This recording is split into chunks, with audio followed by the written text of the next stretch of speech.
All right, I'm good. Scoop, are you good? Yes. Yay. Okay.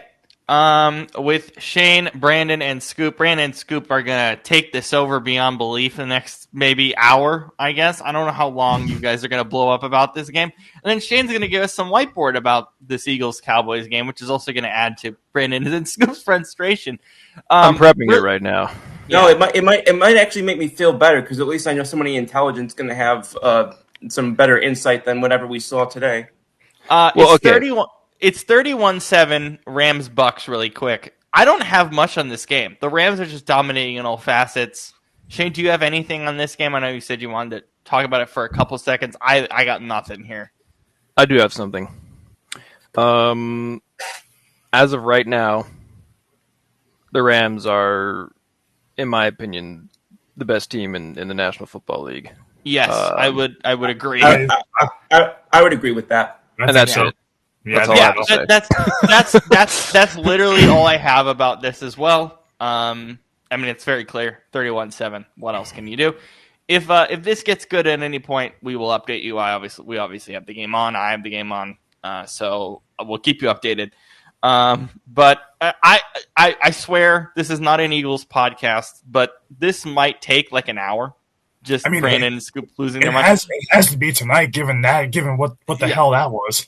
So we have a few other games to get to, but and we will get to them. But give our two Eagles fans some space here because this is I mean, as I've heard it described by a lot of Eagles fans, including the two here, the worst loss in franchise history, probably the worst loss in your guys' lives in a very long time. Brandon, you can If go if first. it's not, I can't think of a worse one right now. Yeah. Brandon, you go first since you have the more vulgar mentality at the moment. So please go ahead. I will try to suppress the rage inside me, the fire that's burning inside me. I don't make the same promise, by the way. I never said I promise. I said I'll try. but but I mean, look, where do you start? I mean, at 21-0, I play calling was fine. That wasn't the issue. Really, the first half, it was fine. Everything was fine. I'm not quite understanding why. Like the first thing that went sour tonight before the game even did was I said on Twitter, uh, right after we got up 21-0, Yay, Twitter. I said on Yay. Twitter, I said defense was getting burnt on this drive because usually when the Eagles do go up by 3 scores, this is exactly what Vic Fangio does. They play back, they play soft, etc. So, which I don't blame him for because the game should be over at that point technically. But I also I said on Twitter, I said defense is getting burnt on this drive. Uh, Vic better wake up now. The end of And that drive, that was right towards the end of the first half, right? that was the Reed Blankenship interception in the end zone. That's when that happened. I was like, okay, they woke up, defense woke up, we're okay. Offense 3-and-out. I was like, okay, here we go, 3-and-out. But not every drive can be a score. I understand that. Then Dallas gets that touchdown before the end of the half. That right there is when I started getting worried. I'm like, that is going to spell disaster. The fact that you let them score that late into this, I mean, a field goal is one thing, but a touchdown's another. I mean, really, you should have shut them out the entire second quarter, which I know is hard to do, but at the same time, you were doing it up until that point, and then all of a sudden, I was like, okay, well, maybe the defense starting to get gassed because those three drives back to back defensively did not look good. And I was like, okay, well, that's a product of the offense going 3-and-out every 30 seconds. So you get to the second half, and I don't understand. I say it every week. I don't understand Kevin Patillo. I don't get it. Why are you changing anything you did offensively at all in that second half? You went from calling a great first half game plan to calling probably the worst second half in terms of plays I've ever seen. You literally insist on every. Since when is third and short ever a passing play? When is it ever a passing Why is play? it ever a go route? Yeah. And that's the worst part of it. Why is the only plays that we have as a passing play? Because there's passing plays you can run on 3rd and 2 that get you first downs. They're called 3-yard slant, 3-yard out, 5-yard in, A drag? a drag, anything would have worked there. Why are all the receivers still running their routes on 3rd and 2? 10 yards down the field. Why? Like, why does no one understand how stupid that is? Like, and the thing is, too, and you know it's going to be a pass because you know who they brought into the game on that 3rd and 2 to, on that pretty much what should have been a game-winning drive for Philly, because if you get that first down, Dallas has to call that timeout. So they have 2 timeouts left on the wrong side of the 2-minute warning, and you have the ball pretty much at midfield. You would basically go down. You could basically just run a bunch of quick plays, make Dallas use the timeout, 1 first down, you're kicking a field goal, you're going home as a winner. That's exactly what would have happened had you just picked up that damn first down. All you needed was 2 yards. So you make it so obvious that it's going to be a pass because you bring in your RB3, not even your 2, your RB3 and Will Shipley. So you know you're not handing the ball off to Will Shipley on 3rd and 2. So you already tipped your hand about you throwing the goddamn football. So you already screwed up there. So because honestly, on 3rd and 2, you know who should be out there if it's going to be a pass play? Saquon Barkley, because you would just send him out to the flat on a Texas route, or you run the damn football and pick it up. So literally, you could have ran anything else there. So that play call is one of the worst in NFL history. Because Wait, what play was this? The 3rd and 2, right around the 2-minute warning. That probably should have ended up getting us a first down, making Dallas use their timeouts and us In the winning second half? Yep. Yeah, it was like in the fourth quarter. Fourth yeah. quarter. In the Okay, fourth quarter. I'm going to look at this. I'm looking at it, and that's just one play. But there was other ones where I'm watching them, like, right as you're lining up, I'm like, why are we, once again, the only time a run play for this offense has worked all year is when you run outside the tackles, outside the numbers. Why the hell are you insisting on pounding Saquon Barkley inside the numbers, or inside the tackles, I should say, so inside the offensive line and the interior offensive line? Why are you insisting on basically running inside zone every other play and hoping that it works when your offensive line has A, not been healthy all year, and B, has been bottom 5 in the NFL this season? Why do you keep doing it? Why do you not change anything? Like, I don't care, because some people are still. I mean, it's not many, but I have seen it. I saw as recently as a week or 2 ago, people giving Kevin Patullo a pass because he's a first-year OC. He's been in the Eagles organization since 2021. He came over with Nick Sirianni. He's been part of this passing game, in terms of being a passing game coordinator, a passing game coach, whatever you want to call it, for the last 3 years before he got his shot, 4 years even, before he got his shot to call plays this year. He is not inexperienced. He is not, I don't care. You can't call a game the way he calls games. It's not acceptable, and Shane, you've said this, it's not acceptable for any offense at any level. Any level, it's not acceptable. So what I don't understand is, you've got people, still playing the Jalen Hurts card, saying that he can't win games. He had over 300 yards of total offense and scored all 3 touchdowns himself. I would shut up if I were you. Yeah, honestly, yes. So I don't want to hear that bullshit either. This is a game where he did everything he could to win. Saquon had a bad game. Saquon, for the first time this year, looked like physically a step slower. Everything was just too slow for him. Everything. There was even one play I was pissed off late in the game with. You had a 1st and 10. You just got a big gain. I believe it was the pass to Devontae Smith. Actually, I believe it was that same drive with the 3rd and 2. You had a 1st and 10. So no one's open. Okay, Jalen checks it down to Saquon on the left sideline. Instead of Saquon just turning around and trying to plow through a defender like he's done clearly last year and the early part of this season so far, instead of him catching the ball and just either plowing through that one defender, no, he catches it, tries to do like a step back spin move, and it was the slowest thing I've ever seen in my life, and he gets dropped for a no gain.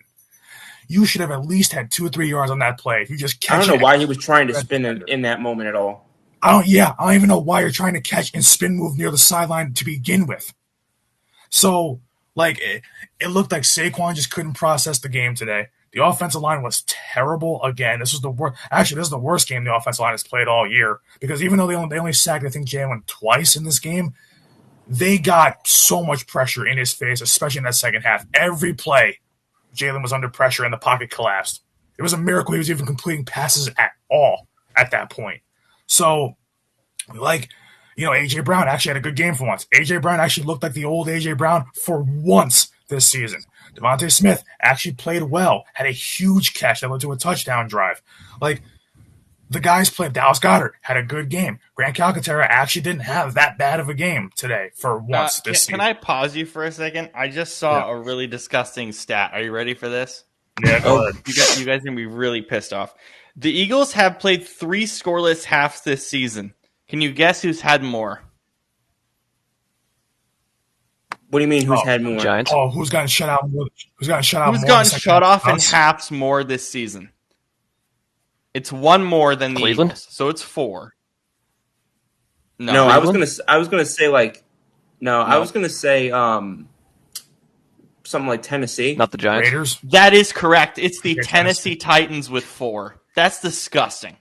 That's Yeah. despicable. It can't. The only other team that I would have guessed would have been the Jets. It can't. See, that stuff just can't happen. And the thing is, you can see. I don't know what it is. I expect the other team to make adjustments because every team should, unless you're Kyle Shanahan. I expect every team to make adjustments in games.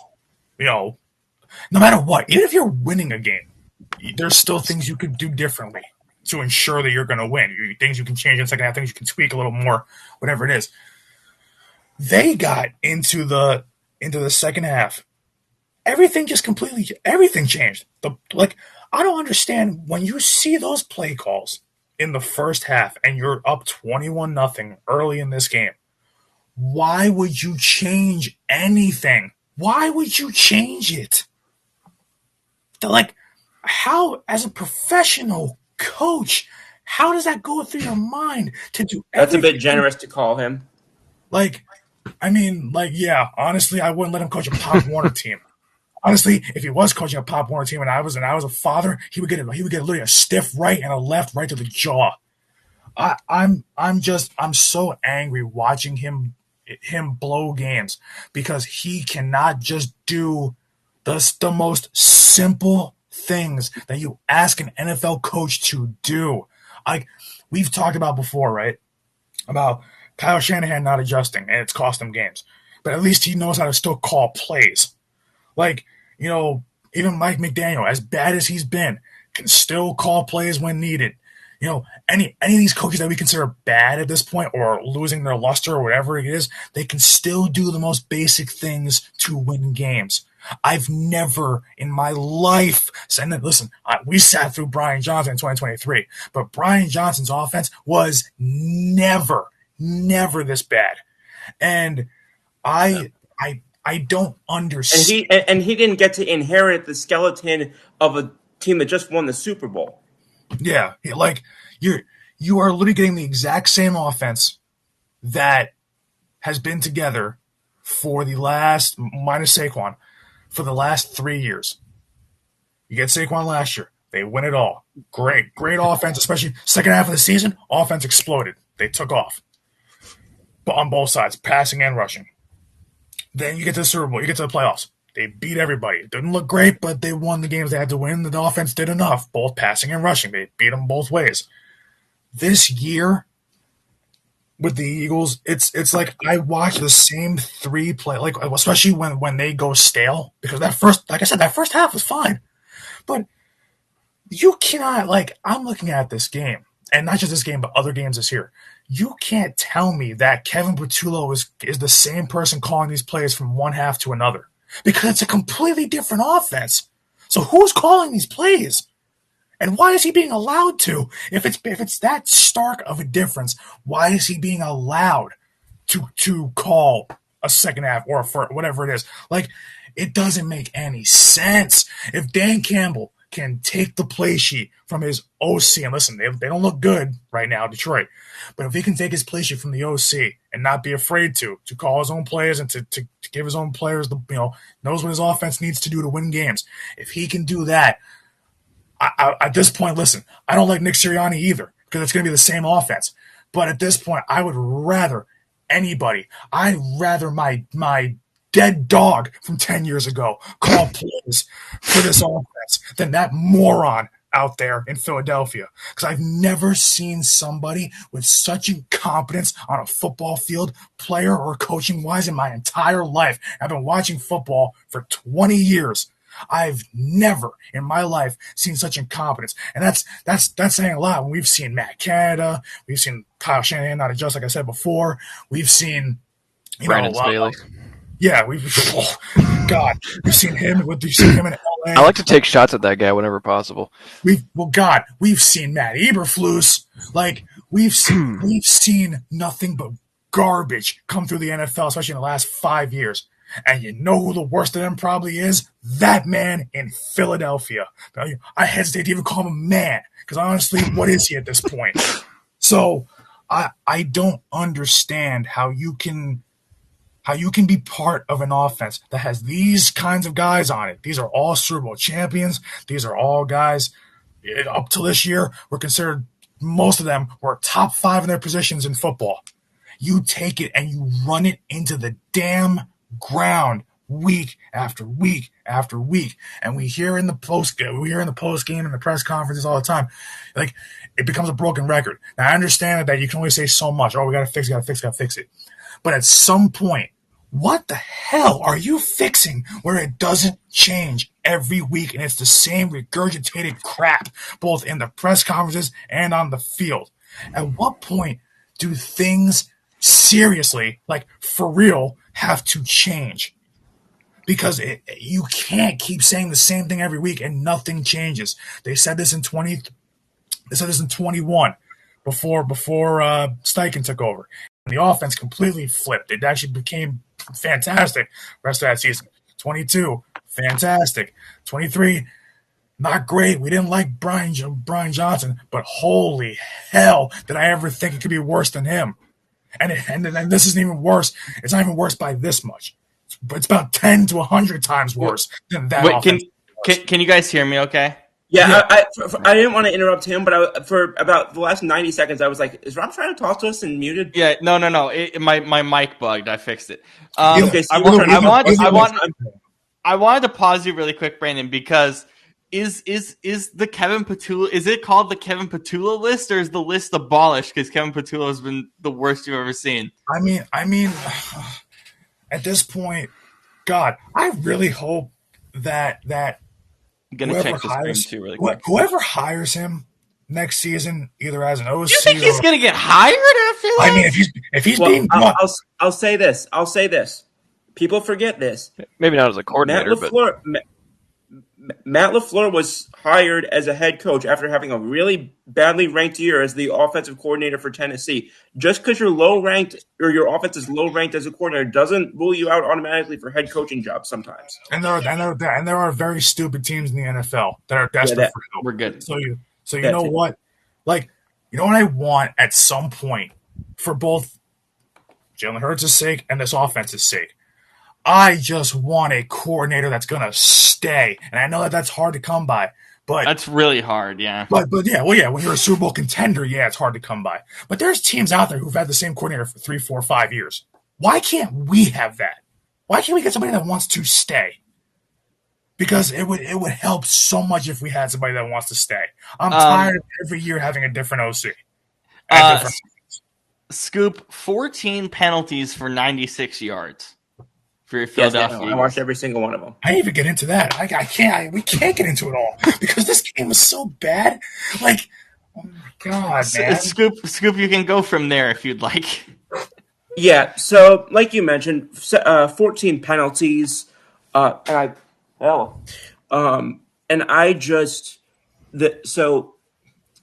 and there were a couple of them. Like for example, we've seen it happen time and time again. There's just a sign of undisciplined play when you're getting penalized too much, as I've seen the Eagles do. Well, we all have multiple times this season. 14 against your biggest rival is so far beyond unacceptable. There is not a word in the Merriam-Webster dictionary that describes it. The fact that and then you add on to that because some of it's happening in the trenches, and obviously some of it isn't, obviously. But it shows just at each level, whether it's offense, defense, special teams, whatever. It just shows a level of undisciplined. And again, I've been a defender of Coach Sirianni where others haven't.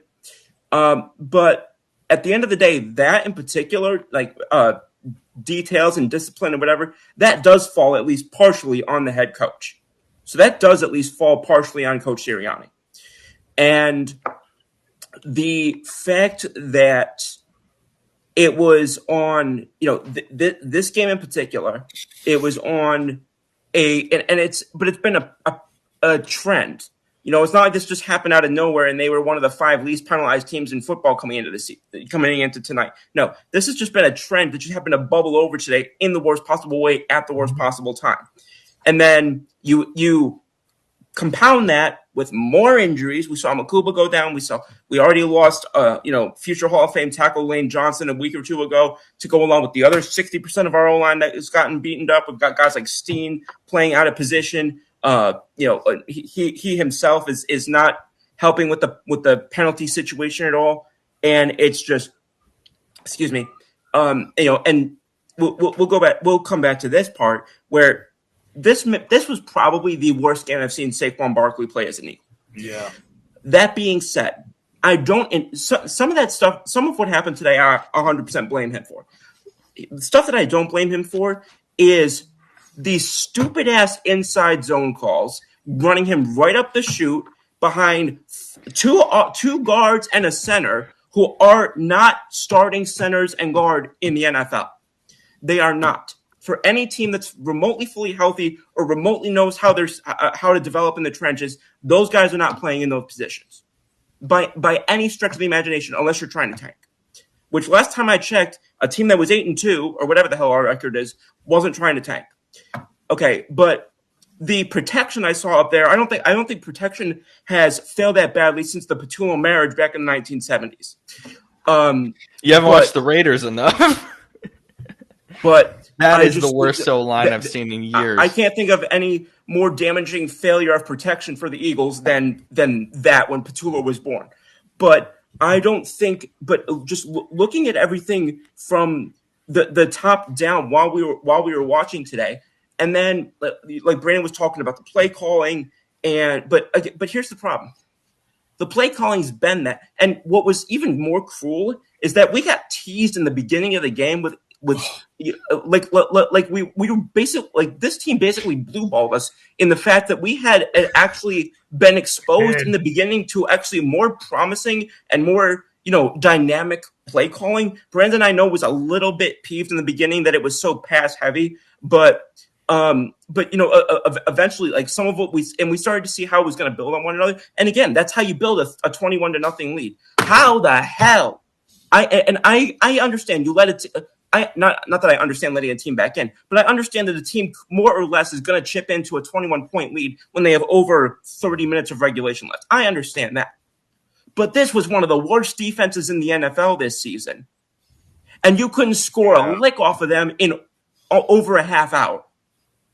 Not one. It was almost 2.5 quarters. It wasn't even 2. It was 2.5. Right. So you couldn't score a single point against that team. Against Eberflus, that people have been joking about as the defensive coordinator, and a defense that people have been joking about for weeks. You couldn't score 1 point off of them. And I don't know what the hell went into the decision to just decide not to try and go for the 3 points and just decide to, just okay, we don't need to try and score there, because that loomed large at the end of the game. But excuse me, sorry.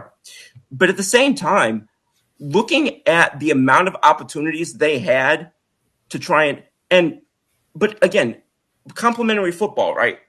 So when you have that many failed opportunities and that much BS going on offense, to the point where I even saw multiple people this week. I saw on the herd he had Howard Cosell on there. Howard Cosell talked about it. I saw former players talking about it. This is a known fact now, how rudimentary, elementary, basic, and just absolutely just dull-minded this offense is for Philadelphia. And as other teams, as teams are becoming more dynamic, more unpredictable, and more creative, Philly is becoming more blockheaded. And I'm not understanding blockheaded. What a word! I'm just not understanding how they expect. Yeah, it's like, and I beg. All I want for Christmas this year is to play one damn football game for 4 quarters. How about Black Friday? If you don't do it, I'm going to be real honest. Hang on. I'm just going to say this, and I want you guys to roundtable me here. What? If the Bears win on Friday, are we all completely out on the Eagles? Oh yeah, I was almost out like on Wednesday. Yeah, I'm out. If we lose I'm feeling out. I'm feeling out right now. It's going to depend on how we would lose. Like I can see scenarios in which we lose that I'm still not 100% out, because of how we got here. But again, like you guys just mentioned about the Rams looking like the best team in the NFC. We played the Rams. 100%. We played the Rams. The only reason we beat the Rams is because of a once in a million special teams thing at the very end of that. We damn near almost lost that game. Yeah. Well, and that was also 2 months ago. Like, things have changed. Teams changed in that time. Guys, we are what? How many days to Thanksgiving? 4 days. 4 days. This is the time where things matter, guys. And if you don't have an offense that can do much, have fun. Baker Mayfield doubtful with a shoulder, by the way, the rest of the way. I'm grateful it's a shoulder, because at one point they were concerned about a concussion. So I'm grateful. I'm really grateful it's a shoulder. Yeah. What did I say last week about Philly's offense? It's not a Super Bowl winner, and it's not even close. No. The fact that you need your defense to make stop after stop after like one stop is fine, or a stop here or there is fine. When you need your defense to make every stop in a game, once you get any kind of lead, and you need them to make every single stop, I'm gonna add this. They look tired. They've got to be. Brandon, I think I made this comp a few weeks ago, and I'm going to bring it back. This reminds me somewhat of back the 2014 team, I think it was, when we were like one of the last teams in time of possession, and we had the 32 ranked defense because of it. The only difference is we had one of the best offenses in the league that year. That ain't the case now. Yeah, when you look at where this offense sits, you look at the bottom 5 line. Even when they're healthy, they're bottom 5, which is something I never thought I'd say about the Eagles' offensive line, but statistically they are this season. They're bottom 5.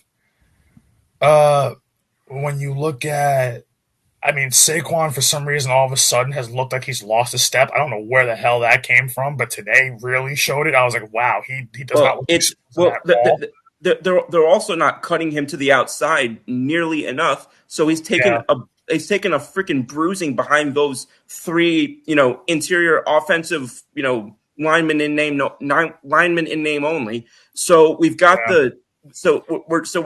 he's dealing with that, perpetual abuse. So all of that, I'm sure that's not helping the situation. The fact that he's taking a physical brutalizing, and at the same time he's not being utilized in his most effective way, based on the fact that the guys in front of him who are supposed to be helping create the lanes and whatever are more just creating 5 o'clock traffic. And I just don't understand when I like, this is a line where, I mean, they haven't been healthy all year. This is like the third game I think they've been even 90% healthy. But even so, our backups can be starters on other teams. That's how good our backups usually are. But here's the problem too.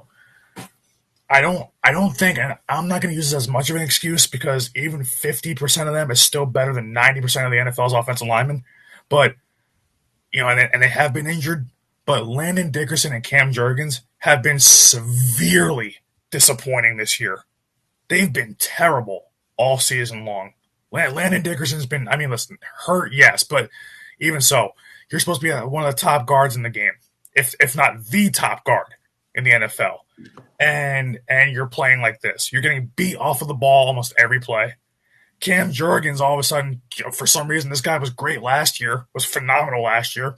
You know, I figured coming into this year, it'd be more of the same. I figured that's our Jason Kelce at this point. He's really good. This year, for some reason, Cam Jurgens is slow off the snap, gets beat by every defensive tackle, doesn't pick up blocks, and then it even goes as far down as then, and after that, especially on a pass play, when even in Saquon, who is a good pass protector usually as a running back, he's whiffing on a lot of blocks this year too. Nothing about it looks right. The play calling doesn't look right. The OC is a moron. The offensive line is hurt and not playing well at all. You got A.J. Brown's whole, give me the ball crap. You've got, Devontae Smith kind of just being there, for lack of a better word. You've got Dallas Goedert, who seems like he's never healthy. Even when he is, it's like, okay, but are you healthy for one game, then you're back out again. Grant Calcaterra can't block. I don't understand how an offense can go from even with the horrendous war crime play calling that we have for our offense. War crime, Jesus. I don't understand why still, even with that our talent has been so bad. Because even the play calling does matter, but it doesn't change how Landon Dickerson or Cam Jurgens do their jobs. It doesn't change how Mailata does his job that much. And they've all been pretty bad this year. Lane Johnson's been the only good one. But guess what? Lane Johnson's old. Honestly, if they lose on Friday against the Bears, I'm looking at the draft. I don't care. I'm looking at the draft. Draft replacement immediately for Lane Johnson because he's no longer healthy. Draft, nothing but secondary because, God, we cannot have another season where there's no CB2 out there because Coop can't be a CB2. Coop has played at the CB2 spot pretty much the last 2 games and gotten fried. Absolutely fried at CB2. So he's a slot and that's it. So honestly, Shane's right. He's not quick enough. That's exactly right. Yeah, he's not. Especially because CB2s usually cover the Z receiver, and the Z is usually the faster of the 2 receivers. Usually, not always, but. Anyways, all right, Shane. Let's sadly make the pain worse for these guys. What do you have for us in the whiteboard segment? Give us that part of it. I want to know. So, my apologies for the earlier technical difficulties. My mic literally jocked out of my computer. I don't know what the hell happened. Back up. Your mic what now? It jocked out. It pulled out. It just went poof. I have no clue what the hell happened. All right, Shane, go ahead. Your mic is more athletic than half of our offensive line. All right, Shane, go ahead. So, this is Philly's 3rd and 2 play. Okay. Oh, yay. Oh, no. Oh, boy. Now, although I will say that it is an improvement. We're actually seeing a line go over the middle of the field for once. Here's the problem, though. 3rd and 2. How many of these are routes that you would throw to, on a quick pass when you just need to get 2 yards? Exactly. 2 of them, maybe? Maybe 2 of them? The H and the Y. Yes. That's it. Everyone's Why? going deep. Why do you have the Z and the F running goes on 3rd and 2? And then you have the X running. What would that be? Would that be a corner considered? Corner. Yeah. Corner post. AJ Brown. Here's the thing, though.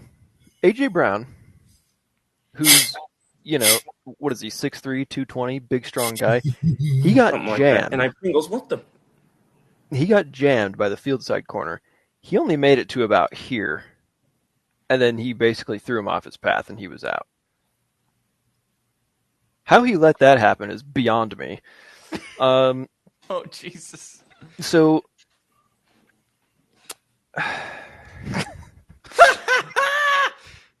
So here's why nobody was open on this play.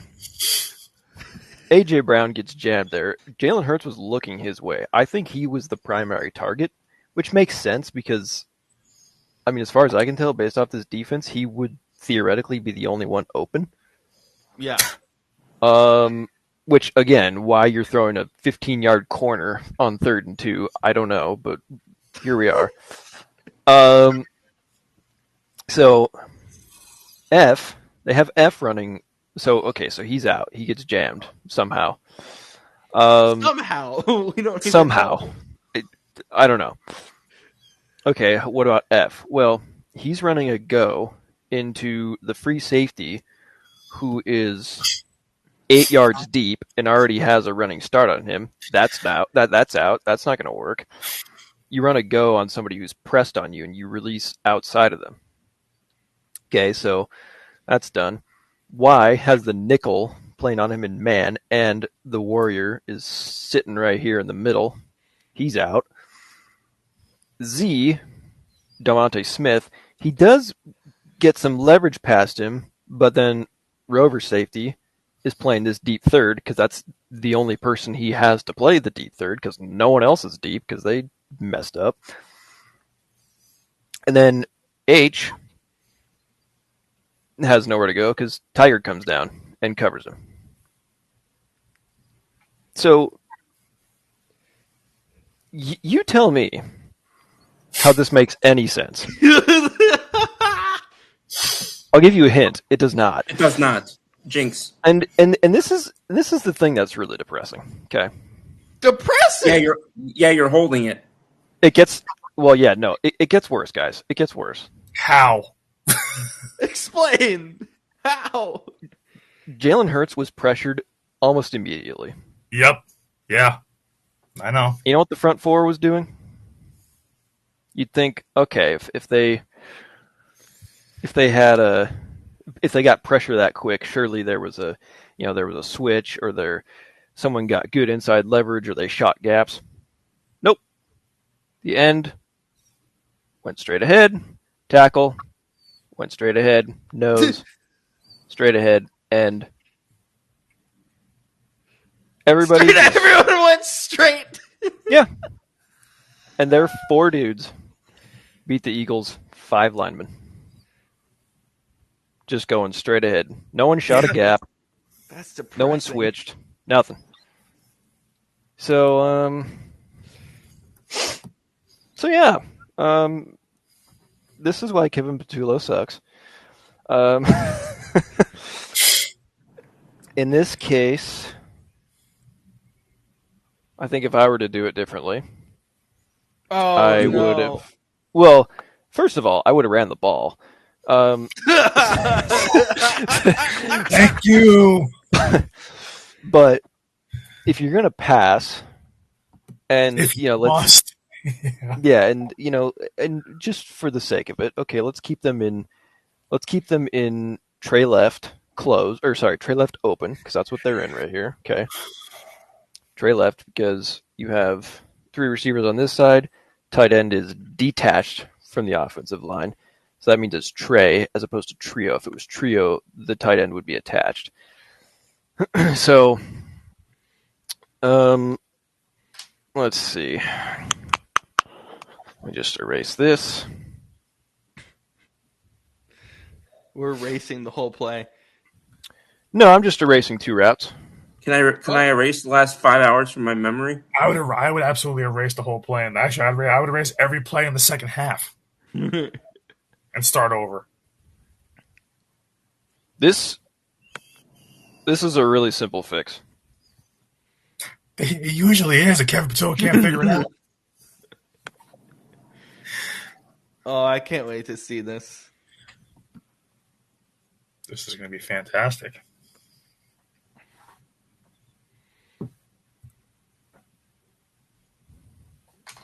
Look how quick this was. You're on a smash concept, okay? Oh, yeah. X, AJ Brown does a hitch. F runs a corner. What happens here is the free safety is likely going to follow him. And when he makes this turn here, the field side corner, there will probably, not guaranteed, but there will probably be a miscommunication of some sort where field side corner will either not catch up to Brown on the hitch, or he will also drift back because he sees this guy going deep. So AJ Brown, in theory, would be open there. But let's say that doesn't work. Let's take it a step further, shall we? This is getting more ugly by the minute. Oh, no. Oops. I don't know whether to laugh, be mad, or cry. All of Yes. it. Yes. So, Every single one. wait, I don't want blue. You guys can keep talking if you want while I draw this up.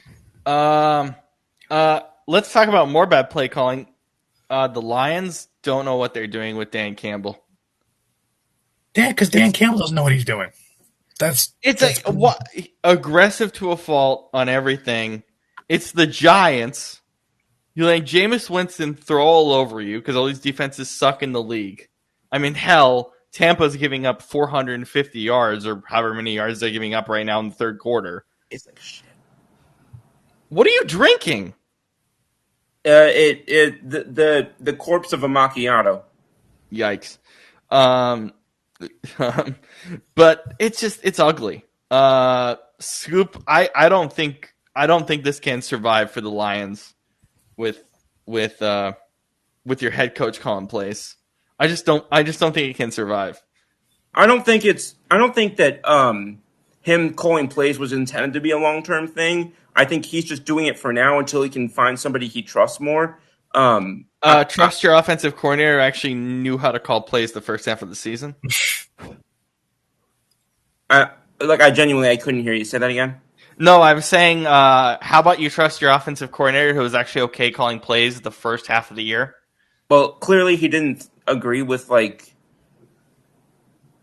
Clearly he thought that somebody could do. But my point being is I don't think that him doing it was expected to be permanent. I don't know. It may last the rest of the season, but I'm willing to bet that going into next year, I'm willing to bet there will be a new play caller. Yeah, I think that's fair. Brandon, what are you seeing for? Actually, go ahead, Shane. There you go. Here's another look you could do. It's okay. If you're insistent on doing 2 goes, here's how you do that. Kevin Oh, Patillo. insistent on doing it. If you're Yay. insistent on having 2 goes, you don't they have the usually are. F. Yeah, you don't have the F run it on the free safety who's 8 yards back. You do it on the X, AJ Brown, have him go up, and then when they are going, right, you have F run a quick out, speed out right here. Easy catch. Easy catch. Easy catch and first down. Because you think free safety is going to make it from 8 yards deep all the way down here that quickly while these guys are in front of him doing their thing? No. So, you know, I mean, hell, I just showed you guys 2 different examples that I came up with in 5 seconds. That, that would work better. And that's just in Trey left open. Okay. There are plenty other different formations I could have chose from, and plenty of run plays I could have chosen from. So, Yeah, Give me some benefit. When you call the worst play call of all time on 3rd and 2, that's about what's going to happen. Yeah. I don't think there's been this much debate about running versus passing on a specific play since Marshawn in the backfield. I mean, I guess. I mean, I don't care. I don't care about if it's run or pass. I just care about what the play call was. It was terrible. But Fair enough. The second I saw that replay, and I believe it was like Devontae Smith running the go route, I saw when I saw what Jalen was looking at, I was like, oh brother, I was like, you like this is not real life. Like Kevin Patullo's point shaving, or he's betting, or something, because there's no way you call this there. There's no way. Like I saw a conspiracy theory involving Patullo either yesterday or today. I can't remember. I hope it gets confirmed. Whatever it is, I hope it gets confirmed.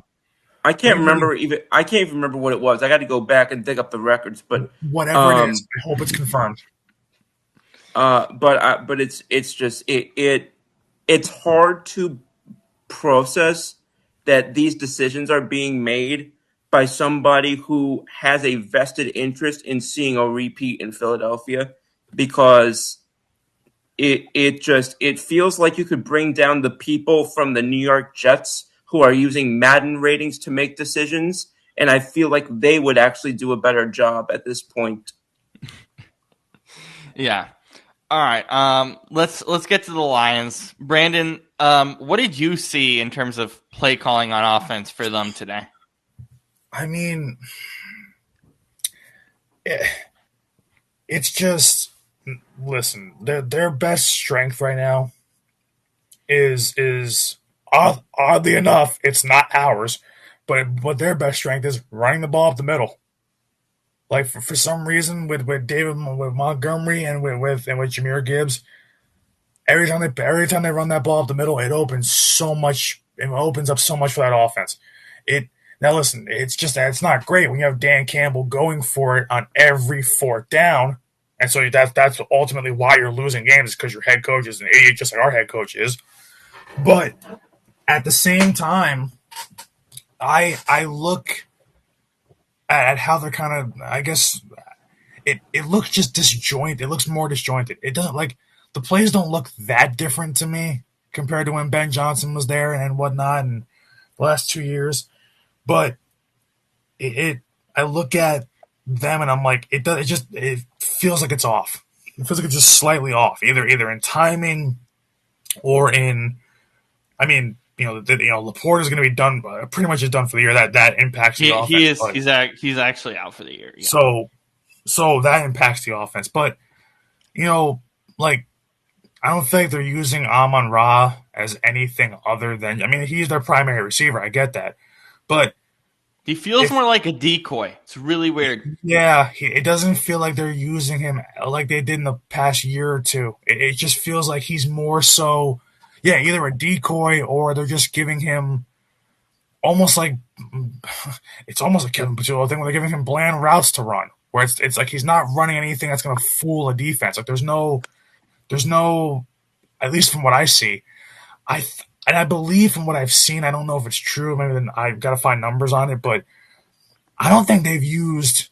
You know how it seems like every other play in the last 2 years with Detroit was always like, oh yeah, they used like a lot of motion and it was effective. It feels like we're not seeing that this year either, where they're just kind of lining up. They might have kind of like a motion in, then motion the receiver back out, and then that's the motion of the play, and then all of a sudden it's just like, okay, they have enough talent and speed that where they like. The only thing, like, to me, the only difference really between Detroit and Philly offensively is that Detroit just has really a bigger bag of plays to pull from, so they can keep a defense guessing at least enough, and then they have, of course, two running backs, two-headed monster there that make things work. But other than that, it's the same kind of like it's the same thing with the two teams really, where there's not a lot of effective motion, at least this year. There's not a lot of effective motion, if any at all. They're using their number one receivers mostly as decoys, and then when they do get the ball, it's kind of like these like contested, like weird like plays that feel like they're broken half the time, or it's just the one thing at least Detroit still kind of does is they still kind of find ways to push the ball into the middle of the field. But even so, there's a lot of plays where I'm watching Detroit where they used to use the middle of the field a lot. Use JMO on an underneath route, use them on a crossing route, which they still do, but. Even last week against us, they still used a lot of those crossing routes. I think one deep shot or a couple of deep shots to JMO and one to Amon-Ra were on crossing routes.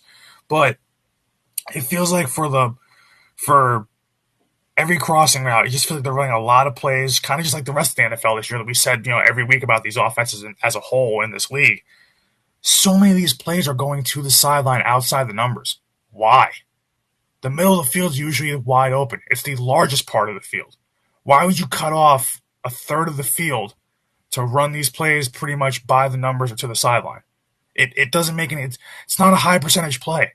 It's not high percentage, and it's not what your team was good at previously. So why would you get away from something that has worked so well for you over the years? It kind of doesn't make sense. It's like it's just, for lack of a better term, it's ass backwards. Like it. I watch. JMO still has the speed to get open. Yeah, Amon-Ra can still get open. He's still fast. He's still a good route runner, all these different things.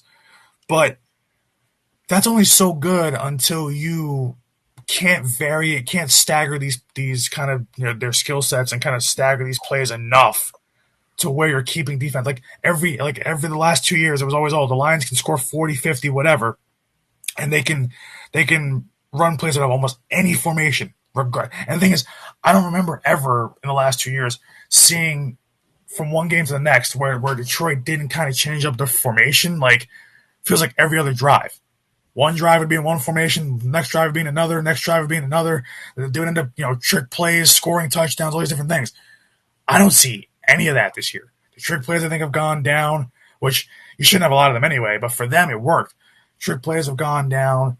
The offense feels like it really got kind of dialed back, where it just feels like that now it's become a little bit too simplified for Detroit, and they're getting in trouble now because teams are kind of figuring them out. Like, there's no reason today why you should have struggled against the Giants for that long. There's no reason. This is an offense that has two really good wide receivers, two really damn good running backs, which honestly, the biggest difference in the game was Jahmyr Gibbs going off pretty much in the second half. That was your difference in this game. And of course, the 69-yard rushing touchdown at the start of the half, where he had the biggest hole imaginable and ran straight through it. Like, I don't know really what it is about Detroit, but every time it feels like they put like one or two successful plays together, it feels like once they get maybe one first down, two first downs, the drive just stalls. And I'm like, and if it just the kind of the tone of the drive kind of gets shut down, stopped, just because it feels like the play calling kind of shifts a little bit. I'm like, well, you can't have the same play calling all the way down the field. The defense is going to adjust.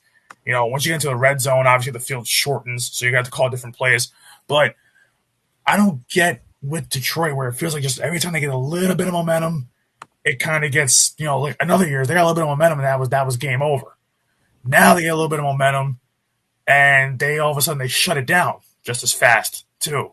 So it's like you struggled against Philly outdoors in Philly. I expect that though, but still you struggle against Philly. Okay, you get held to 9 points. Awful game for everybody offensively, completely awful.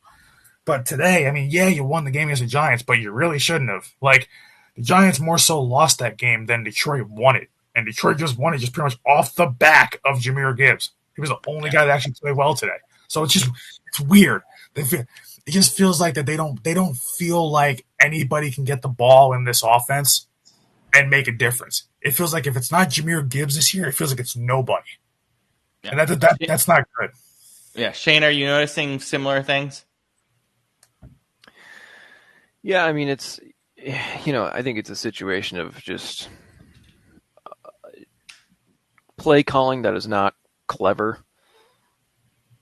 and instead relying on the pure speed and strength and just talent of your guys. Because that's very much Dan Campbell's thing. He's not a schemer and a whiteboard magician, I don't think. I mean, I certainly don't get that vibe from him. And so yeah, I think this should not be a permanent thing for sure. Him calling plays. I didn't think his last, who the guy who was, I keep forgetting his name, who was doing it at the beginning of the season. John Moran, the OC. John Moreland. Yeah, I didn't think he was that bad. I mean, he's not Ben Johnson, but Nobody He was was going fine. to be. Yeah. Right, yeah. But I thought he was fine, so I just think the whole thing is kind of weird. but luckily, they have a lot of variety with their offensive talent. You got a great, very tactical route runner with Amon Ra.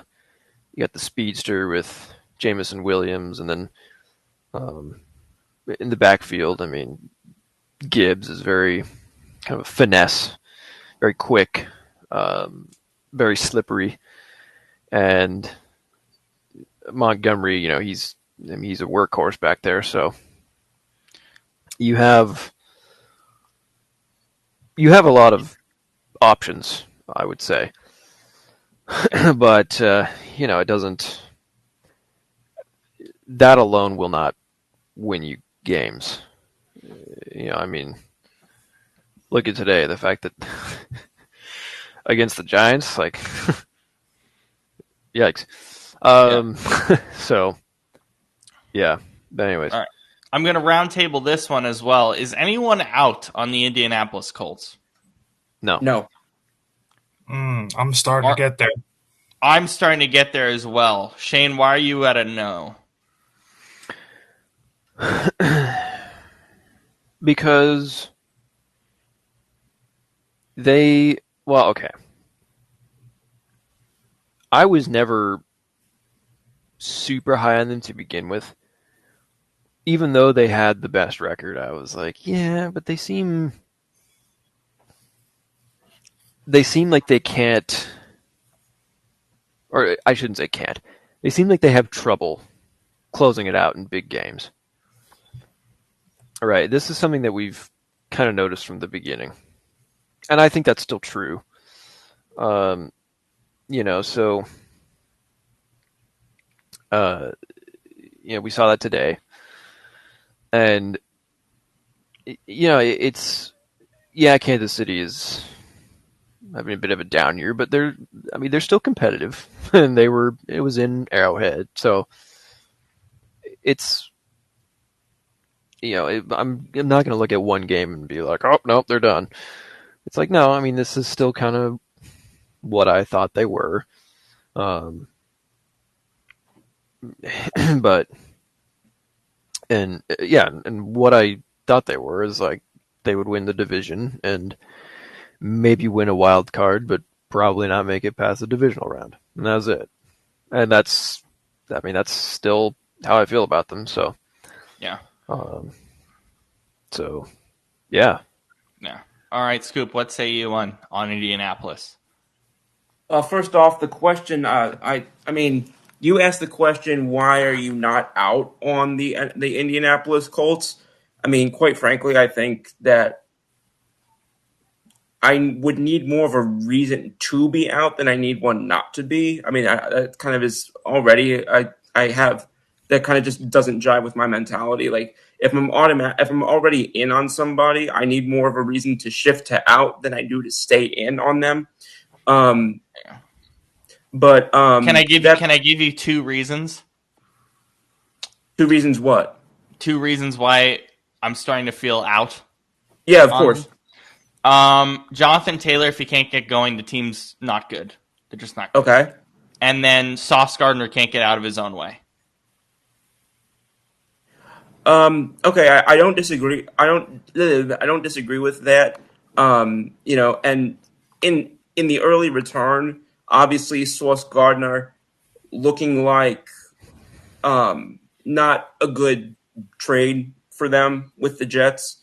It looks like a rare Jets heist potentially, which is that's fun.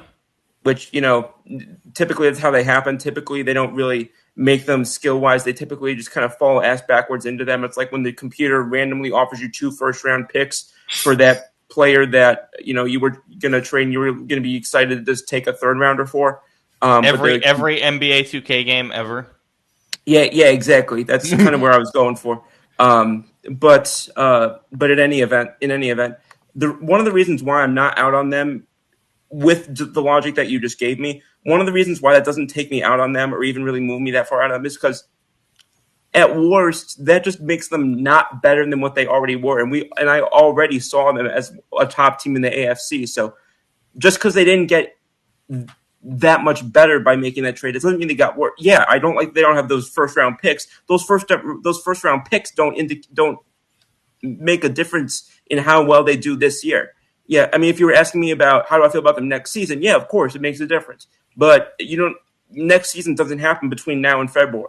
So and then what about Jonathan Taylor? I mean, there is worries there. I'm getting to that. So with that, yes, there's been issues when he hasn't really gotten going. For how their offense is able to flow, or I don't know exactly flow and function, kind of in a way, or like just kind of coast through a little bit. Yeah, I'm trying in real time here. I'm trying to pull up something about Jonathan Taylor's production because I don't like speaking out of my tail hole here. I feel like if people want to see people do that on the media, they got enough people that they can watch tomorrow for that. But that's fair. That's totally fair.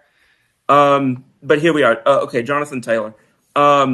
So his average over the last 5 is 119 yards per game. And again, I know today was a bit of a clunker.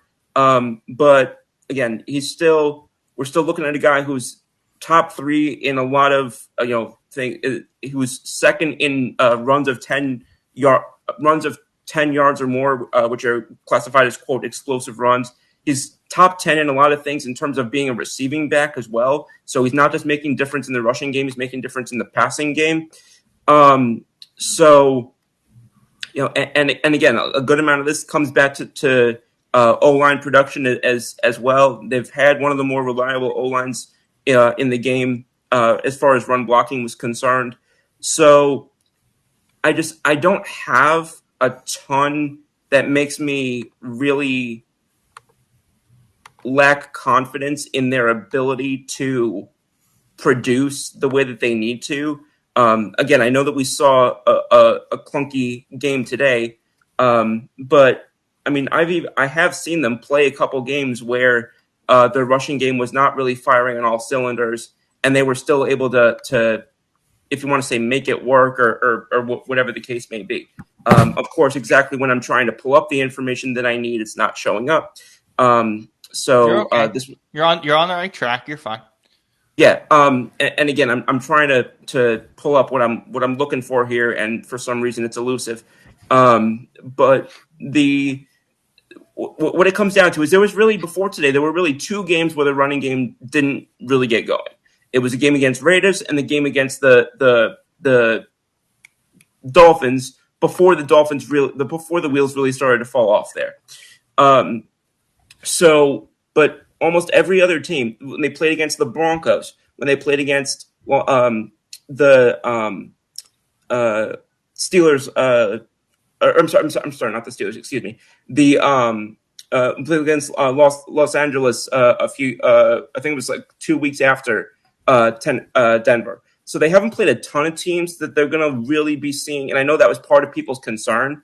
But the teams that we have seen them play against that they could potentially face in an AFC run, they've played a couple of those teams and played them well on the ground.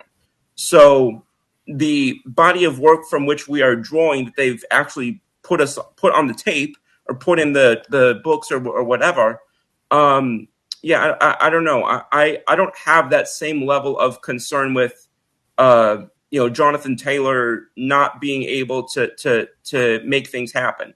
And really, I guess to go back to your overarching point, I guess I would say was, you talked about when he doesn't, can they still, get the job done? I'm trying to pull up their schedule here because I want to look at their week by week. If you want to go to anybody else and come back to me while I get this up. Yeah, I mean, Brandon, you've kind of led this charge with your concern with Indy, so you can continue from there.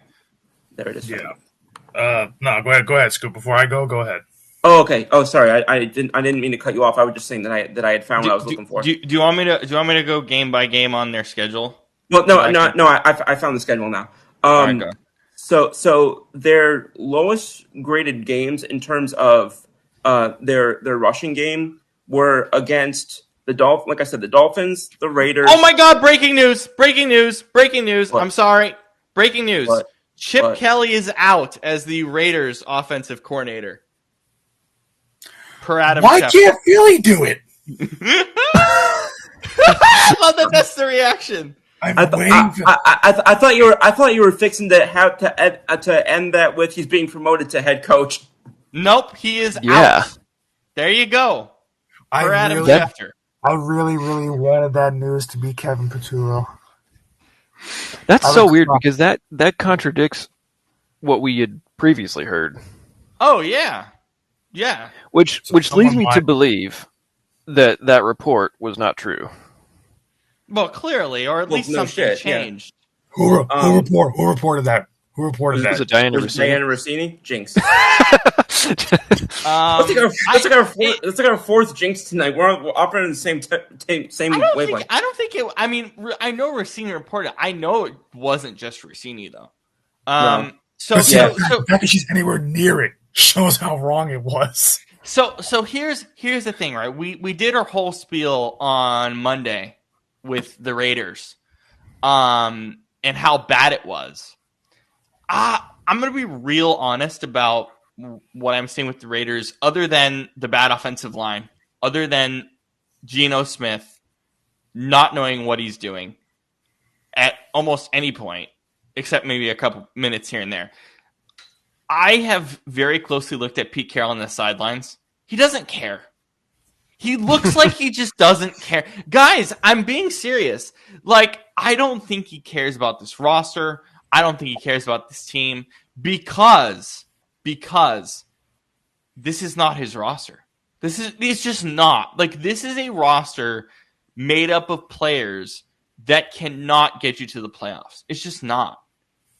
And so, and look, the Geno Smith thing, he's not even upset. I don't know.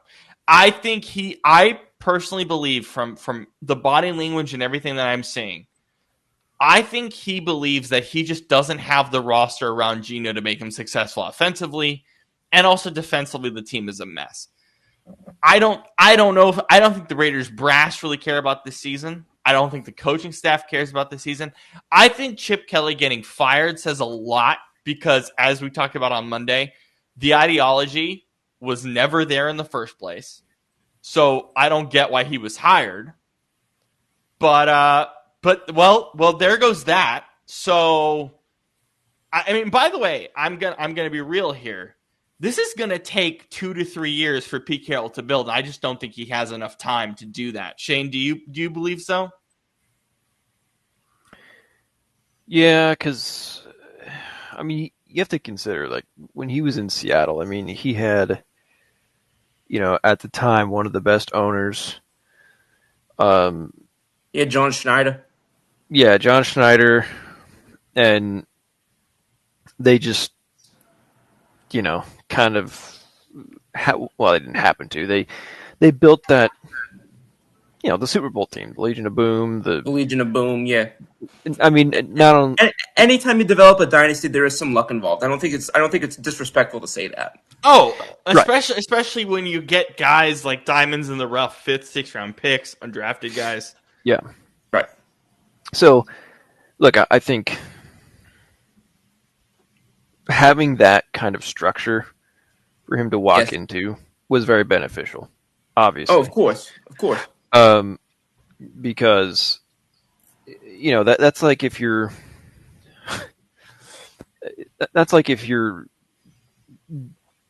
if your dad gives you the keys to a self-driving Tesla and says, "Okay, don't crash it." It's like, all right, so.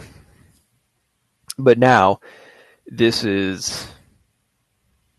Oh, okay. This is a 1970s Chevy truck with no carburetor, and hasn't been started in 20 years, and you need to somehow get it to the hardware store. I love our analogies on this show. Yeah, no, for real. It's good. Yeah, it's a little bit different, because look, and that's the thing. In Seattle, yes, he and John Schneider got there the same year. It wasn't until year 3 when they started doing well. yeah. His first 2 seasons there, they finished 7-9 and 7-9, which compared to this looks fantastic. but that roster still had, even in those first couple of years, they were still, they were getting Marshawn, and the offensive line was pretty good. They were getting, they had Cam Chancellor. They were figuring out the quarterback position and what they were going to do long term. Yeah, like they had some pieces, not all of them, but they had some, right? So, yeah, and that's the difference here. This is not a well-owned team. Mark Davis is not nearly the owner Paul Allen was, and Not by a long shot. Right, and John Spytek. I mean, we'll see how he does. He's first year I forgot GM, about so, him. Yeah, he's a first year GM, so it's and I can't judge him off one draft. Yeah, no. I can't remember. Did people like his draft this year or not? I'm still. I didn't love it. I mean, I hated. I have to look at it again. I hated the pick of Ashton Genty. I mean, when you don't have an offensive line, I hear you. I mean, this draft had Pete That's Carroll exactly why all I hated it. That's exactly why I hated it. Why do you say it had Pete Carroll written all over it, Shane? Just because of the kind of guys they took. I mean, it was like total. When he was, there was. Let's see. There was a time for about 4 years in Seattle, like 2018, 19, 20, and 21, where Pete had the final say in terms of drafting and like personnel decisions. It was right after Paul Allen passed away. And the drafts that year, or those 4 years, were pretty bad. I mean, they just were. And that's why the team kind of, had a little bit of a dip there. It was full of picks like Rashad Penny in the first round. Or Jesus, yeah. Oh. Or who else did they get in the first round? LJ Collier, I think. Yeah, LJ Collier. Oh my god. So, that totally, I would not be surprised at all if Pete, because he likes his big, powerful running backs, if he saw this and, he's like, oh, Genji's available. Yeah, he's great. Let's get him. Yeah, he's going to be awesome. And Spytek. But after so much experience, both in pro and college, wouldn't you think he knows, hey, our O-line is shit. We're not going to have any sort of ability to develop him or produce with him because we've got this, revolving door puts it nicely in the middle of the, Revolving door is putting it very nicely. They're you would think so, but Well, that's what trips me out about that. But here's the thing, though. When they drafted Rashad Penny, they had a bad old line then, but he still in the first round was like, let's draft this running back. Who, by the way, is not the same talent even close to it. Gen. Oh, you know what? That's a good No. point. I forgot they drafted Rashad Penny also. I mean, not obviously not the Raiders, but I forgot they did it while he was there. And Yeah. I guess it is. Do we know that was a Carroll pick or no? Oh, it Penny? absolutely was. Yeah, Okay. Penny absolutely was. Yeah. It was from like 2018 to 21. Pete was in charge, or not in charge, but he had the final say in drafts. Okay. Yeah. And then from 22 till now, it's been John Schneider, and the difference is crazy. Yeah. So, yeah. Brandon, well, we Shout out said to it. Brandon. Or shout out to Brandon. Shout out to Jalen Milrow. There we go. Jalen Milrow, we're waiting. Yeah, that was a miss, but anyways. Hey, jury saw it, but we'll see. No, Brandon, it was a miss. Can I jump back on? Oh, sorry. Never mind. give me a second, Scoop. This is pretty breaking here. But Brandon, what do you feel like Pete is disinterested? Like how do you feel? I mean, look, not disinterested enough to get rid of Chip Kelly, but I mean, disinterested. I mean, to me, he just looks like well. Listen, the guy is in his 70s. He's gonna look like he's lethargic on the sideline. But I mean, I guess, but I mean, at least in Seattle. I mean, when you gotta think about it too, when you've experienced as much success as he has, and taking over pretty much another rebuild project, like you kind of get, you kind of know you're getting yourself into, but you're also tired of having to take on a rebuild project, and at that point, you're kind of just fed up. So I'm like, I would think that there's probably some disinterest there. I mean, honestly, who the hell wants to coach the Raiders? Like, who really does? It's like if that's the choice, if you have two choices between doing that and never coaching again. Didn't we do that on this show a few weeks ago? Like, of these crap jobs, which one would you most or least want to take? Yeah. And I think we all said the Raiders were like at the bottom.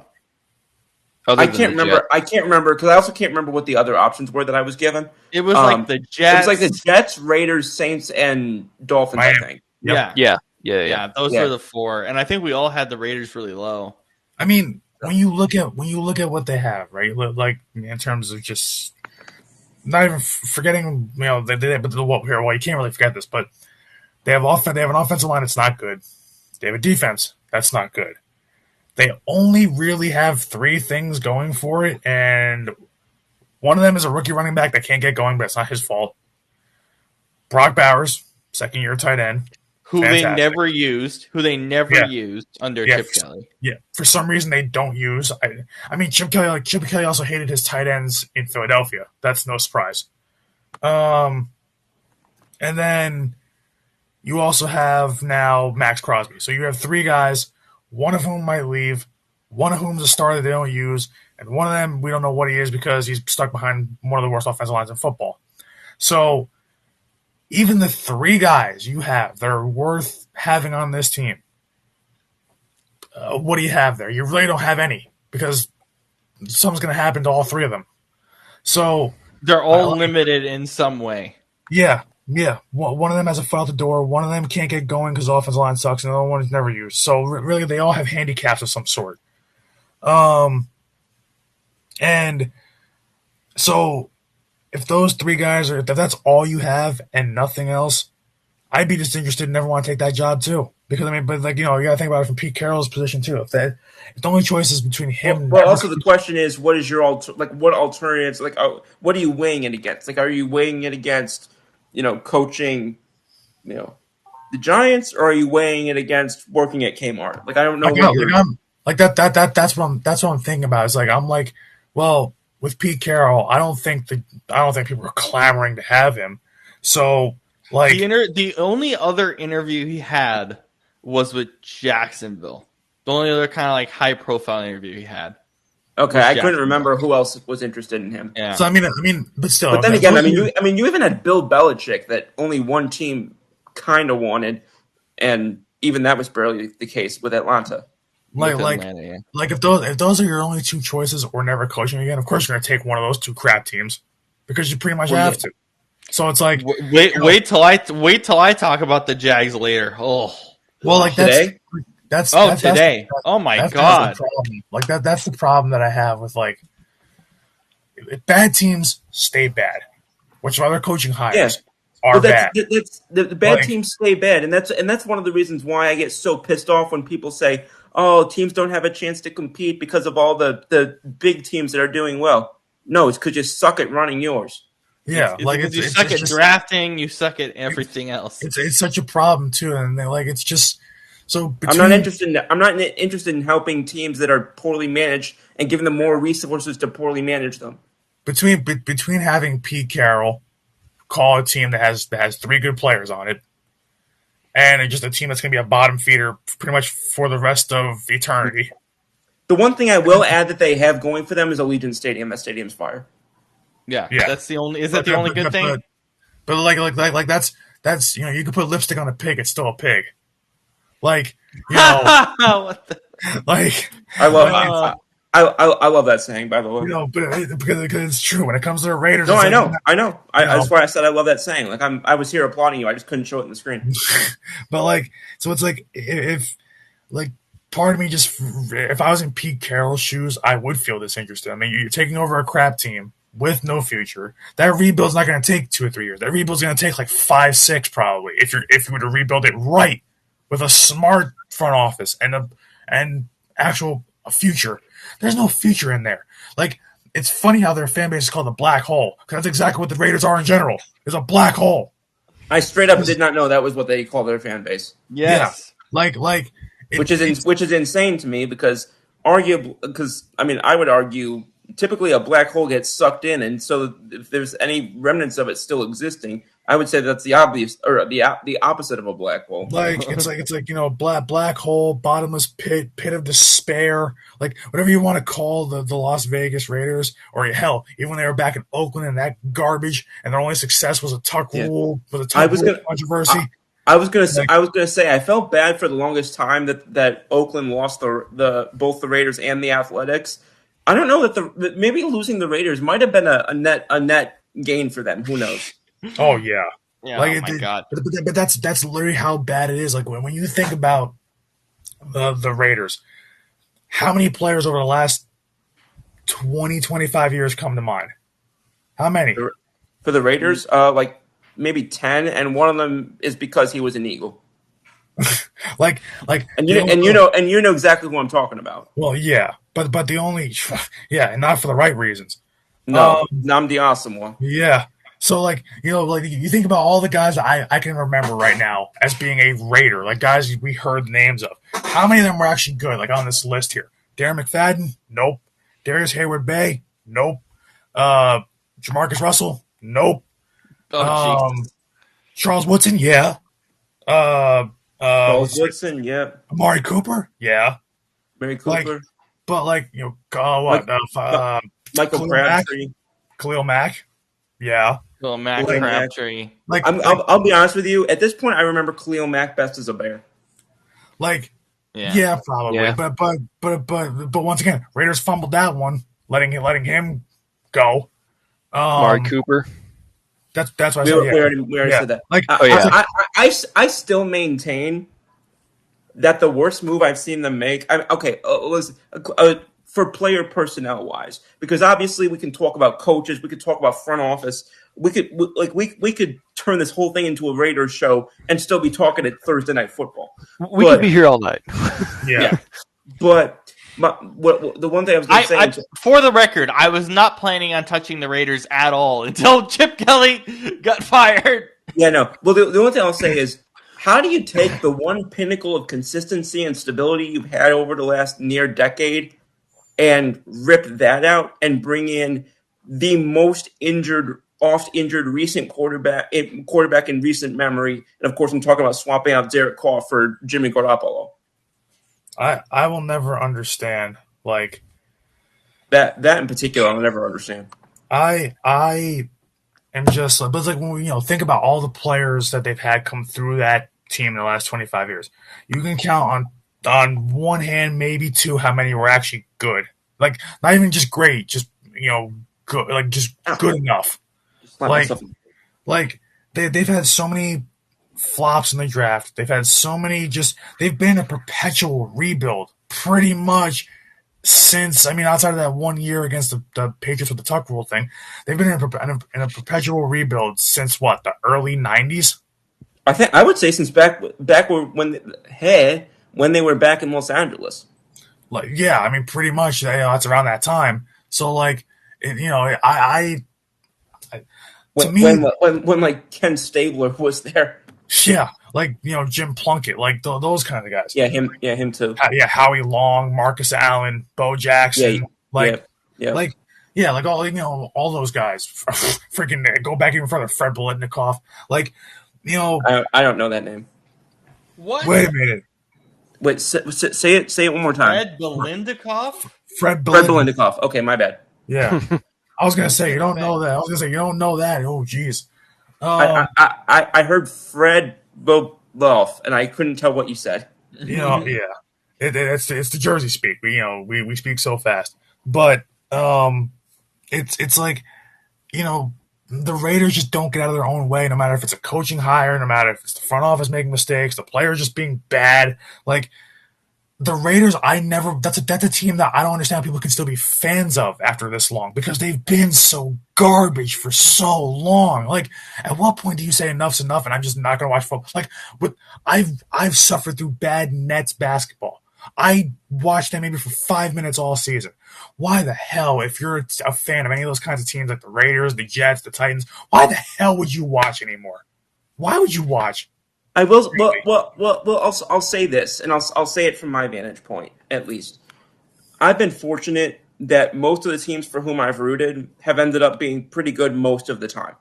Yeah. But when I've had teams that have been bad, or my favorite teams have been bad, at least by their standards, when the Eagles were going through their turmoil at the end of the Andy Reid era, when the Yankees were going through their turmoil in those, post core four, mid years, and such, or whatever you want to say. Typically, sometimes I think just as sports fans, we see watching our teams and following our teams as like a point of consistency in a very often changing and unstable and uncertain world. So I think sometimes people just enjoy and take comfort in watching their teams, even if they suck. Because again, it's something for them to engage with and something for them to at least feel connected to. All right, we engage more with the Raiders than I would like, but hey, at least Chip Kelly. No. That's what we should do for this. But Scoop, continue on your Colts point. I'm sorry we had to jump in with. I'm sorry we had to jump in with breaking news, but anytime Chip Kelly loses a job, I'm going to talk about that. But oh hell yeah. Yeah. Okay. So just going to get back to what I was saying here, because I took forever to find that stuff, and now I just wanted to make sure I had it in front of me before I started yapping. Okay.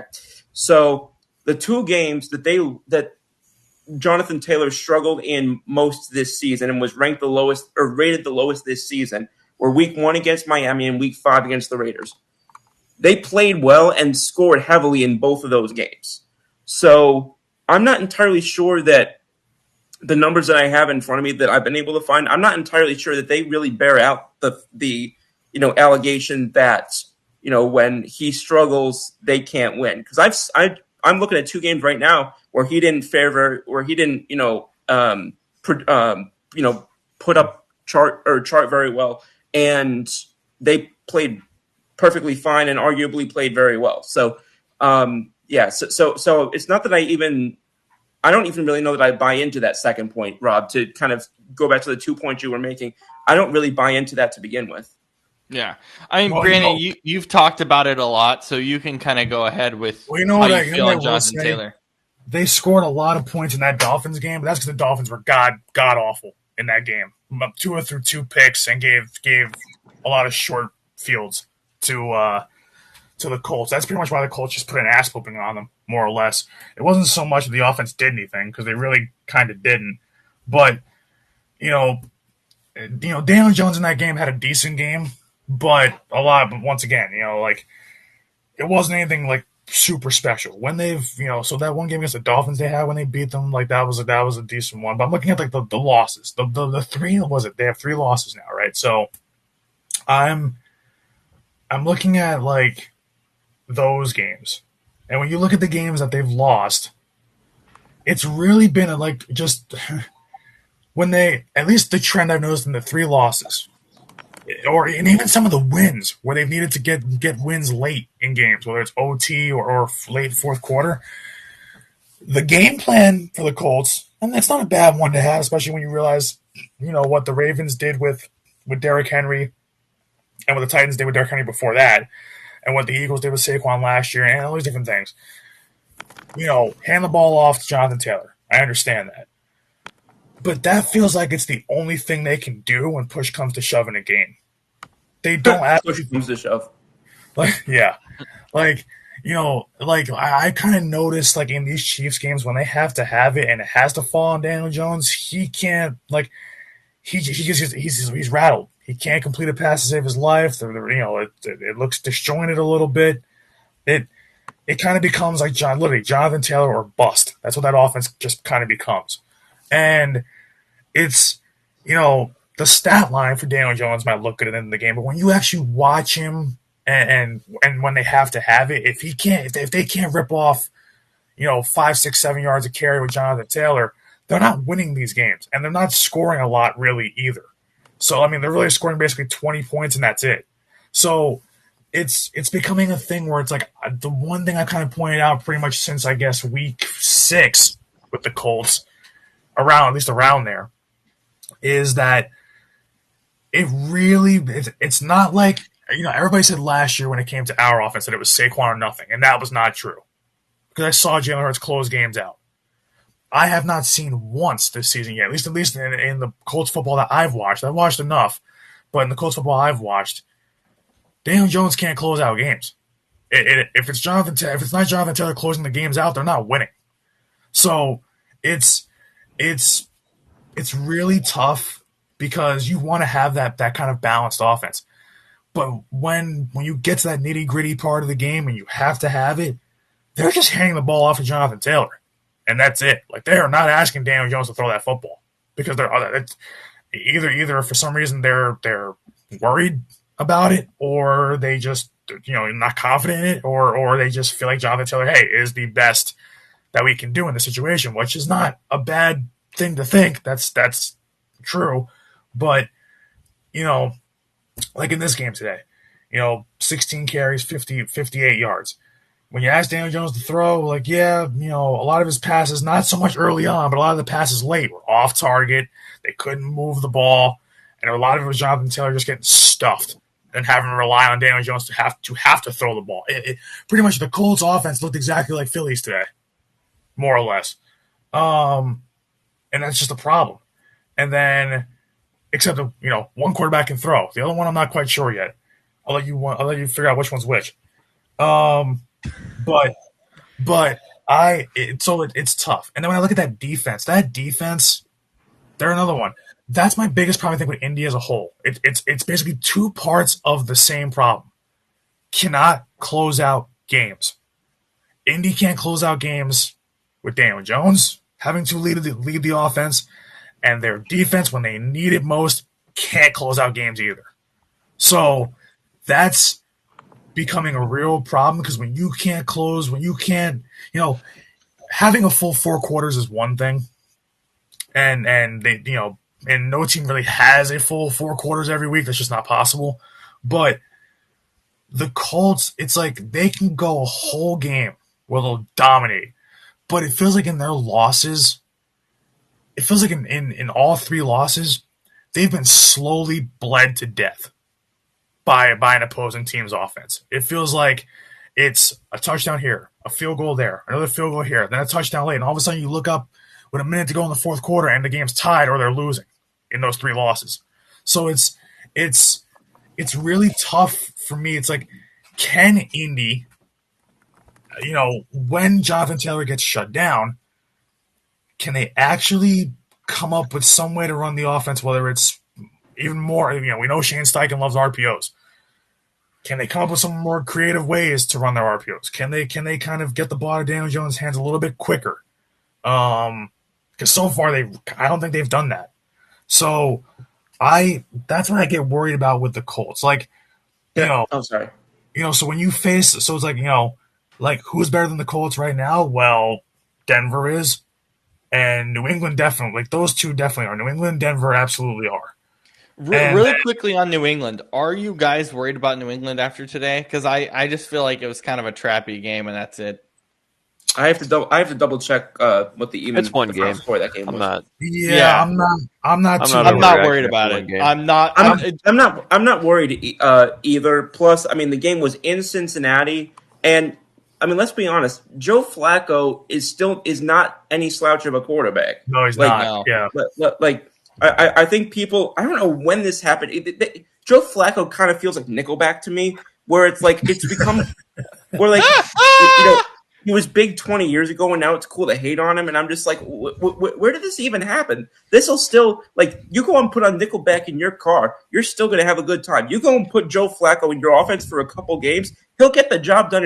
And if you lose, it's not likely to be largely his fault.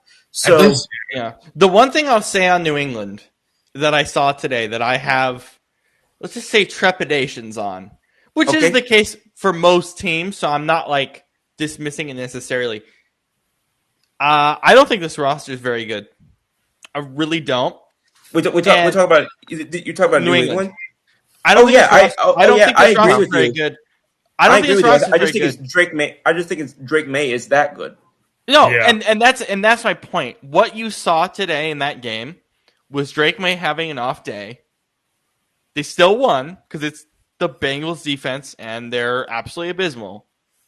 But like this roster, like you saw the shakiness of the rest of the roster. Drake May made some bad throws. He just wasn't comfortable most of the day. Shocking because it's the Bengals, but it happens. It's concerning. That roster, I was like, I'm not terribly worried about the roster. And then today I was like, okay, yeah, that roster is a concern. It Like, very much is. You know what's funny to me? It's like, to me, if you put Denver and New England head to head, I'm picking Denver. Yeah, I'm still because I'm still saying Denver. because Denver's defense is better, and like as much as I think Drake May is better right now, but not by much, but better than Bo Nix. The Bengals they have they do have a Super Bowl winning head coach, which matters. But You're saying the Broncos, right? yeah, but they also have just their receiving core is better. Their running backs, even though not great, I think are maybe the way they use them is slightly better. I think. Oh, I hate how they're using the running backs. I think it's stupid. I don't mind it. I like the kind. Well, I mean now J.K. is hurt, so it. Oh no, I'm talking about New England. I'm pissed yeah. at New England. So I like the way Denver kind of rotates their backs, but also that was before JK, but even so now they do just enough on the ground game to get it going. I think RJ Harvey's nice. And if there's one knock I have on the Patriots, it's just like I keep getting in the back of my mind, despite how good they are, despite what the record says, despite how good Drake May is, like despite those good things happening to them, they just feel like they're overachieving heavy. Like it just feels like when I watch them, I don't look at them and I go Super Bowl contender. I'm like good enough to win a playoff game? Yeah. Good enough to win it all? No. Because that roster really is not good. Yeah, It's just a bunch of guys having better seasons than what they normally would have. yeah. That's kind of what it feels like. Yeah, Shane, for New England and Indy, are you kind of seeing similar things that we're talking about? Yeah. I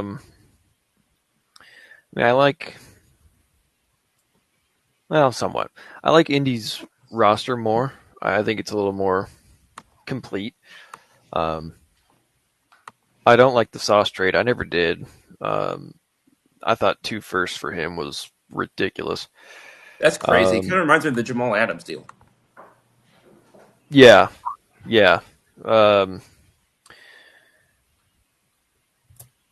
and like I'm only trading 2 firsts for a top 5, 6 quarterback. Um, hell, I'd trade more than 2 firsts for that. But that maybe Maybe would you do it for an OT or a pass rusher? yeah, and that's it. But only like a top 5 or 6 player at the position, and somebody who's under like 27, 28 years old. I would I would never give up 2 firsts for a corner who I did not think was that great to begin with. He had a great rookie season, but ever since then he's fallen off majorly. And I tried to warn people of this, but everyone said, no, he's great. I'm like, okay. But anyways, that's neither here nor there. But so I like Indy's roster a little more. I just think it's, for the most part, it's a little more complete. Especially up front. The only difference is, two differences really. The big things. When you look at New England, I like their secondary and their quarterback a lot more. And I also like their coaches a lot more. I think that's the big difference here. Vrabel has proven that he can take a mediocre roster and go far. And Josh McDaniels, obviously not a great head coach, but he's proven himself time and time again as an offensive coordinator. So, I think I think that's the difference here. And why I would probably give a slight edge to the Patriots. Just because, I think Daniel Jones is fine for Indy, but there's definitely a ceiling. That's not hard to see. Right, and so, I would say that's probably the biggest thing, is the quarterback, difference in quarterbacks. Because Drake May, he looks like a top 5 quarterback this season, and that's really without any great weapons. Not an amazing run game to support him. So, I think that's pretty impressive. But yeah. Ultimately, I think, I don't know. Well, I was going to say I see them making it to like maybe the divisional round and then losing. But then I thought about it. And I was like, well, who in the AFC is actually better than them? Okay.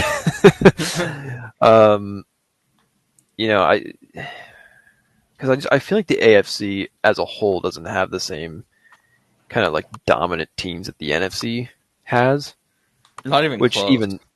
even then, I feel like a lot of the dominant NFC teams are sort of fading away. Really at the moment, it just kind of feels like the Rams and everybody else. Unfortunately. And that will change. We still have. I pray to God it does.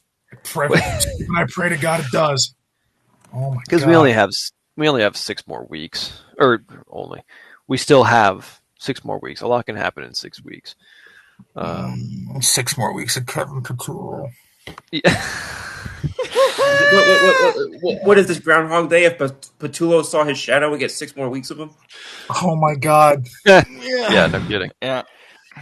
So, Yeah. It feels Yeah. like Groundhog Day watching this offense do the same damn thing every week. Oh my God. Scoop, do you want to finish up on New England and Indianapolis? Yeah, so I'm going to keep talking about Indianapolis for a second, and then I'll, that's where I left off, and then I'll segue into New England. So here's the thing, and this is another point that I'll make about why I don't really buy into the quote unquote the fall off for New England, or that the whole run versus pass dichotomy, etc. So I pulled up EPA as a statistic, which kind of used for in the NFL, similarly to how WAR is used in Major League Baseball, expected points added. So I kind of looked at that because they break that down for the entire season, each pass play versus each run play. And then you can also correct that for taking out the plays that occur during garbage time. So I did that as well. And basically, when the game's in the balance, most kind of breaks that all down. The Colts offense in passing is ranked 9th out of 32 for plays that happen during that period of time. So these aren't plays that happen when the game's already out of reach. These aren't plays that happen when the other team is already running up and down on them. So the fact that, and again, I know it's only one example. Unfortunately, that's all I can pull up in the middle of the show. But looking at and just kind of extracting that, because I didn't want all that stuff that was happening when the game just didn't matter, and to show how reliable that number is. The running game, in contrast to the running game, the top one was Indianapolis by a long shot. So the fact that because again, if I had seen a discrepancy where it was bottom 10 for Indy and then number 1 for the rushing game, then I would see the issue there. Or if I'm seeing I'm just seeing, I keep hearing people say this, that, it's the running game that's saving them. Yeah, the running game is that good that they're able to lean into it more. But, it's not, they're not doing it because they, quote unquote, have to. They're doing it because they're able to. And I think those are two very different things. I'm kind of reminded of what people used to say last year about, Saquon in Philly. We're not doing it because we have to do it. We're doing it because it works. So it's, I'm not really seeing this whole I'm obviously not rooting for Jonathan Taylor to fail or whatever, so that they have to do put it in Daniel Jones' hands. But I mean, we were talking we've been talking multiple weeks for different teams about how we don't like seeing guys have to throw the ball 37, 41, 45 times a game, and now it's like we're gonna knock Daniel Jones because he hasn't been asked to do that. I don't see the. I don't see the issue with them. I think what's interesting about it is it's a great example, I think, of how much different and this is good for both sides, I'm saying, but it's I think it's so fascinating, the analytical side of it, and then the eye test kind of showing these two very different things that yes. I think very much describes a lot of how we feel about Indy as a whole when we think about the rest of the AFC, when we think about the rest of the NFL, we think about how they compare to the Rams, right? It is a fascinating discrepancy. I do think some of this is going to be also because we have so much tape on Jones pre-2025. I do think some of this is going to be his past reputation preceding him. So I do think if people see him have sort of a mid-game or a mid-whatever, I do think people are going to kind of say, oh, you know what, this, here we are. This is more of what we thought we'd see with, New York Giants Daniel Jones. Okay, but also at the same time, that was his regular. Now that's his floor. That's a very different thing. And I, oh my God, Prince. Sorry, my cat just shot through my legs. But Pringles' cat has been attacking Scoop as much as I could ever describe. We've heard on Discord too. Yeah. You know what? Oh my God, she should suit up for our D-line because she would bull rush better than anybody I saw today. But, all right. What do you have to say on New England? New England. I know. I promise I didn't get off track, but No, you're I all did right. I did a little bit, but no. So and then shifting over to New England again, I've said it repeatedly. I was not a Drake May fan coming out of college, but again, I'm not going to argue with what's right in front of me in terms of whether it's the tape or the data or whatever. I'm not going to argue with what's right in front of me. And the fact is, I mean, we already talked about the fact. Yeah, sure, they only won by 6 in Cincinnati. They still won in Cincinnati. And again, this game was expected to be about a touchdown win for New England, and that's what it was. I don't think there's anything drastically concerning. I don't even know if that's the word that I would use for the Pats here. I don't.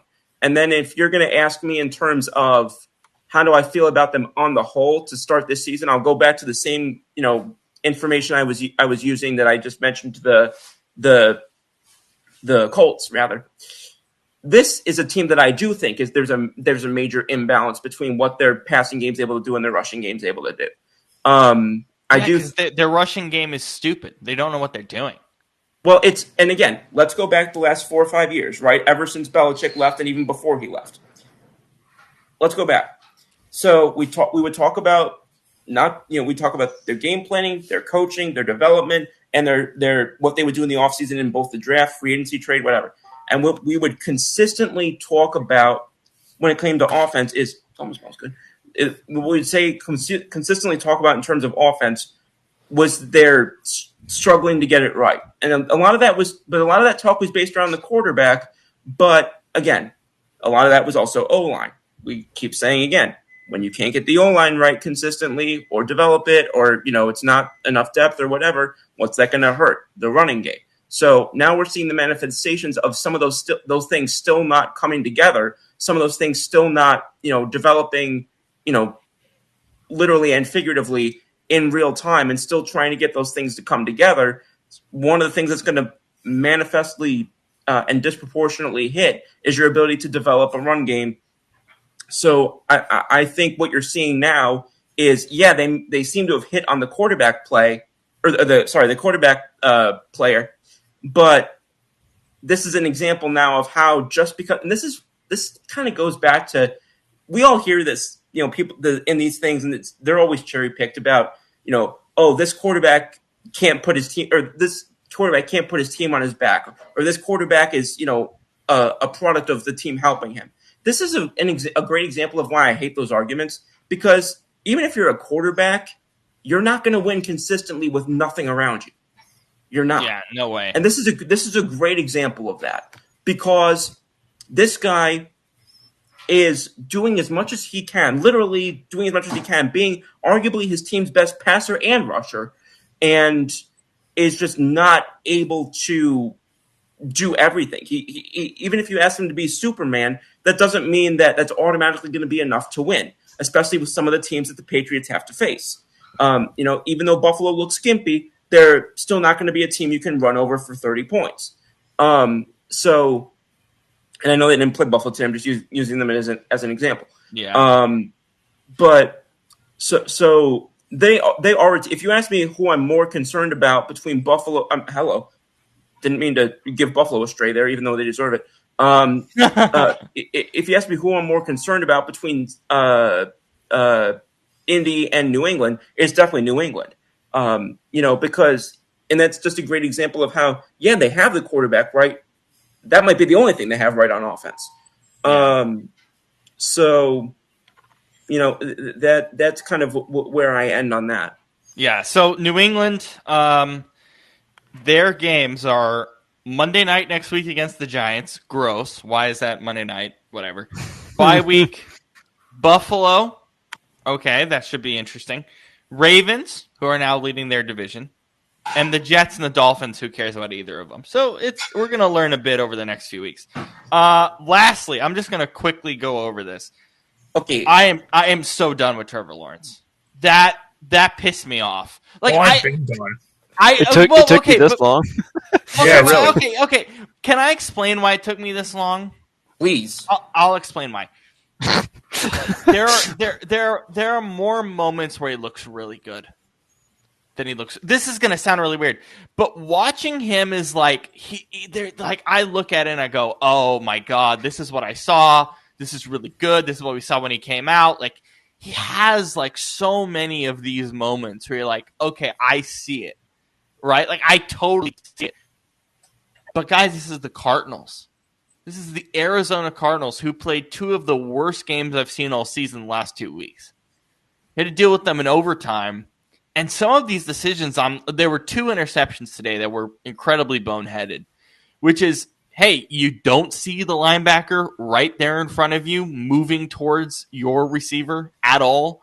I don't like, I saw this on Twitter, I saw this on Instagram as well, and I hear it. It's like, when Trevor Lawrence is good, he is incredibly great.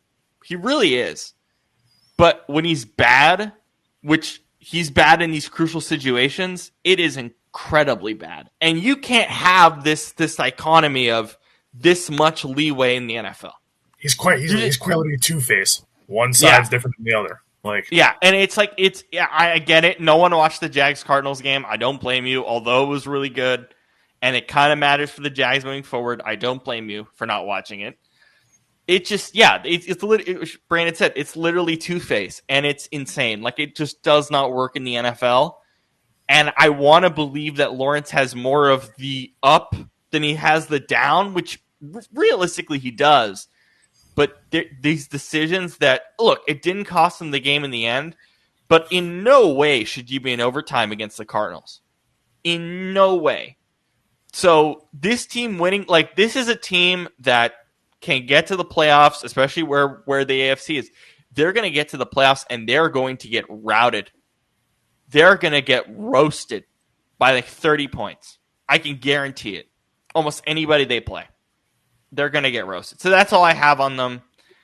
That's probably all I'm going to have for the rest of the year. Baker Mayfield, sprained left shoulder.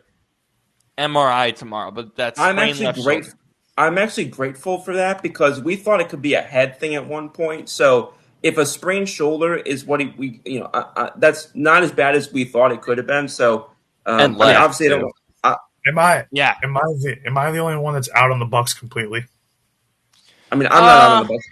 I'm not out on the Bucks. Well, completely. no, because they're going to win I'm the out division, on their. so. Well, okay, I'm out on their defense. That defense is awful. That's what I'm saying. Their defense sucks. It's garbage. And they gave up 450 points today. What? Or no, 450 yards. Jesus. I was going to say, if they get 450 points, everybody should be getting fired. It felt like 450 points. It did. I'm not completely out on them, because I'm like Scoop, where I think Baker, and we'll see how long the injury is, I think Baker has another level to get to in the playoffs. Yeah. But that defense. But you can't win in the playoffs. You have no defense, and they don't have a defense whatsoever. Their defense is Vita Vea, and that's it. That's all they have. That's quite literally it. Shane, anything on Tampa? Well, I mean, I'm not out on them because, unless something crazy happens, they'll win the division. Unless Carolina does something, but Carolina, yay! More than likely, Tampa will win, and so then we'll see them in January play whoever's going to be the 5th seed, which it'll probably be Seattle or Chicago. It could be Green Bay. I mean, either way, I don't really love that matchup. Any of those matchups for Tampa. So, and I know. Oh well, the Seattle they beat Seattle earlier in the year. It's like, yeah, but that was a close game, and that was 2 months ago. So things change, stuff happens, whatever. But you never know. So, yeah. Scoop, any other thoughts on Tampa? Tampa, no. I still was gonna talk about Jacksonville, but I'll go back to them later. But you want to do Jacksonville? Is there any much more to say on Jacksonville? I mean, all I was gonna say was just the fact that when he becomes pressured, he consistently all this time later turns into a pretty much ineffective quarterback. Massively ineffective. Yeah. And noticeably also the left side of the field. I don't know what it is, but the left side of the field is his bugaboo.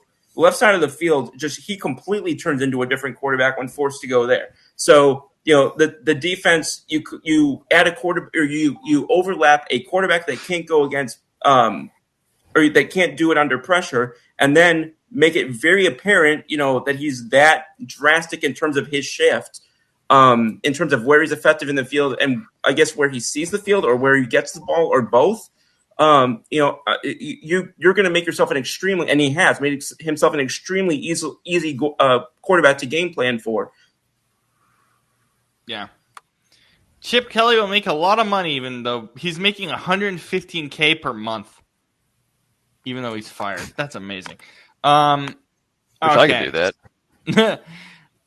All right, we'll finish up. I kind of want to do some other post-credit stuff. So then you asked me about Tampa, right? Yeah. Do you want to do anything more on Tampa? Go ahead, Scoop, before we move forward. Yeah. So basically, you asked the general question as to if we're out on or one thing or another. Baker is one of the main reasons why I'm going to stay in on Tampa for now. But I do agree defensively. I mean, there are a couple of players I like defensively over there. I do like, Dean, their corner, can do pretty much everything. Tyke Smith over there can do pretty much everything. I still like Winfield over there. I still, you guys talked about Vita Vea, McCall. I like this is the problem, is that I like their secondary. It's their guys up front that I don't like as much. So I guess it just kind of depends on. Yeah. I'm just saying in a general sense, because I didn't want to go through every player on defense. We'd be here all night. But yeah, I just kind of figured that it would depend on what kind of situation they ended up in, who their first draw is in the playoffs. I think is going to be huge, because there are certain teams that I like them matching up against, and there are certain teams that I just don't.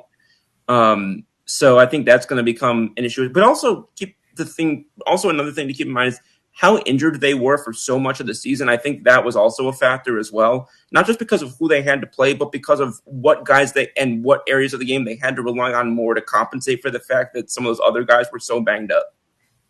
Yeah. All right, let's do post-credit scene. Scoop, we got a major and weird baseball trade. Take the lead there. Oh my God. I'm not kidding. So we were on Discord. Rob and I were on Discord. I don't remember if Brandon was on at the time, but I know Brandon Rob and was I were on. on Discord. I was there. Okay. I was there. And I literally I basically told you, I was like, you asked me, I'm like, is this post-credit scene worthy? I was like, I'm not sure. And then when I saw the reaction, I was like, okay, we actually have to talk about this. Well, here's what I'll say. I had to leave that Discord call because a buddy of mine who's a Mets fan, I haven't talked to this kid since I graduated Seton Hall. Or at least voice. Like I've texted him, but in terms of voice and such, I haven't talked to this kid since I graduated Seton Hall, which was almost 4 years ago. And he calls me and he goes, "What the did the Mets just do?" He's a big Mets fan. I had to talk this guy off a ledge for 25 minutes about this trade. And I guess he basically was like, "Yeah, my girlfriend doesn't want to listen to me anymore, so you're up next." So yeah, the trade was a straight up trade. It was Marcus Semien sent to the New York Mets in exchange for longtime fan favorite Brandon Nimmo, outfielder, going to the Texas Rangers. So you got one guy who's got 3 years left on his deal, one guy who's got 5 years left on his deal. You, as the Mets, you need outfielders, so you're trading away Nimmo. As the Rangers, you need infield, and you're trading away Marcus Semien. Yep. No part from either side, financially or roster construction wise, makes one damn bit of sense. Okay, let me counter the financial thing. Does this help the Mets get Kyle Tucker at all? If you had to move Brandon Nimmo to help you get Kyle Tucker, then Steve Cohen really, really pulled one over on the Mets in terms of trying to be the 2025 or the 2020s version of George Steinbrenner. If you had to trade a fan favorite to be able to afford one big name player, or big contract player. I know that they signed Juan Soto to that disgusting number last year. I'm not saying disgusting because he left the Yankees. I'm saying disgusting because $805 million is too much for any professional ball player. But Especially him. yeah, especially a guy who can't field until this year couldn't run the bases. But anyway, I don't want to sound like the salty Yankees fan when I'm here to talk about the Mets and the Rangers. But I looked at this from so many different angles, and it's like I've seen trades happen where it's like I don't understand why that team would do it. That team made out like bandits. I don't understand why either team made this move. Either one. I don't know why the Rangers did this. I don't know why the Mets did this. I'm looking at this from it just looks like these two people were bored and decided let's make some headlines before Thanksgiving. It's like let's do it. Let's do it in the middle of an NFL Sunday. Yeah, pretty much. That's what it looked like. It looked like these two GMs were bored and wanted the attention on them. That's literally all. That's all that I see as this deal making sense. Because I sure as shucks, if I'm an MLB GM or if I'm a GM in any sport, I'm not trading away from something that I'm trying to add, and I'm sure as shucks not trading for something that I don't need. Like that's fireable offense in terms of this is the complaint that I was making about the Baltimore Orioles the other day, who traded for Tyler Ward when they have a glut of outfielders, and who traded away Grayson Rodriguez when they already are trying to get new pitching. I think that the New York Mets have moved beyond being compared to the Baltimore Orioles, or at least I thought they had. Like I am still not understanding this. I can't wait to get the press conferences from both Chris Young and Dave Stearns to kind of see what the logic was. I guess we're gonna have to do an update on this post credits in a couple days. I'm kind of curious to see what that would be, because honestly, it would be most believable if I just heard, yeah, we both were hanging out and just had one too many Hennekens. That kind of would be the most believable and most plausible. Hey, drink some Heineken Zero. Help yourself out. Yeah, but I don't know. Nothing. And then there was a report from, I don't remember who it was, but there was a report from somebody who said it hasn't been confirmed if other names are in this deal. So then I heard, okay, that makes some sense depending on what the other pieces are that go back, one way or another. Because we've seen that happen. We saw that happen between the Blue Jays and the Rockies a couple of times, where they made deals where there was a headliner going each way, but then other guys filled in later. But no, then it was later confirmed that this was a 1-for-1 swap, and I'm back to being what the. Because again, just from a 30,000 feet, because again, this doesn't affect me as a Yankees fan, just from somebody who has followed baseball and followed the business of baseball for about a decade and a half now, or close to it. Excuse me. Most of the trades that I see are to do one of three things: to do something financially, to do something for your roster, or to set up another move. I don't see the angle either team financially, because both of these are multi-year contracts. So unless the only financial angle is Mets and Kyle Tucker, but as you said, what the hell does that even mean? So here's what I'm looking at, because one of these guys, one of these guys is on a 3-year, one of these guys are on a 5-year. So you're doing this to get ready for 2030 free agency? Like, that makes no sense. So that didn't make sense. I already explained why the roster construction doesn't make sense. So now what I want to do is see what both of these teams do after this. Because that is the only thing that I can come up with, is that there are other moves waiting. It better be for both sides, but at least for one side, that this trade was made to kind of set up.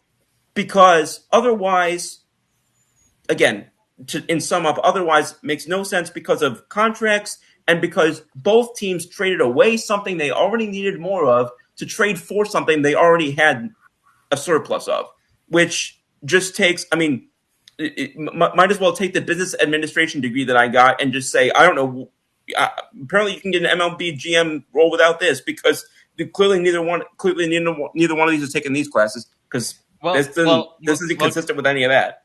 Well, clearly no one's put 500 hours into OOTP to realize how stupid this is. OOTP. I'm not even going to look at how many hours I've put into that, because it would probably disgust my whole family. Brandon, any thoughts on this trade? Probably not as different as Scoops. So it's not just for the monetary reasons or for just fit reasons. Basically because the Mets are trading for something that they don't need, and the Rangers are trading for something that they don't need.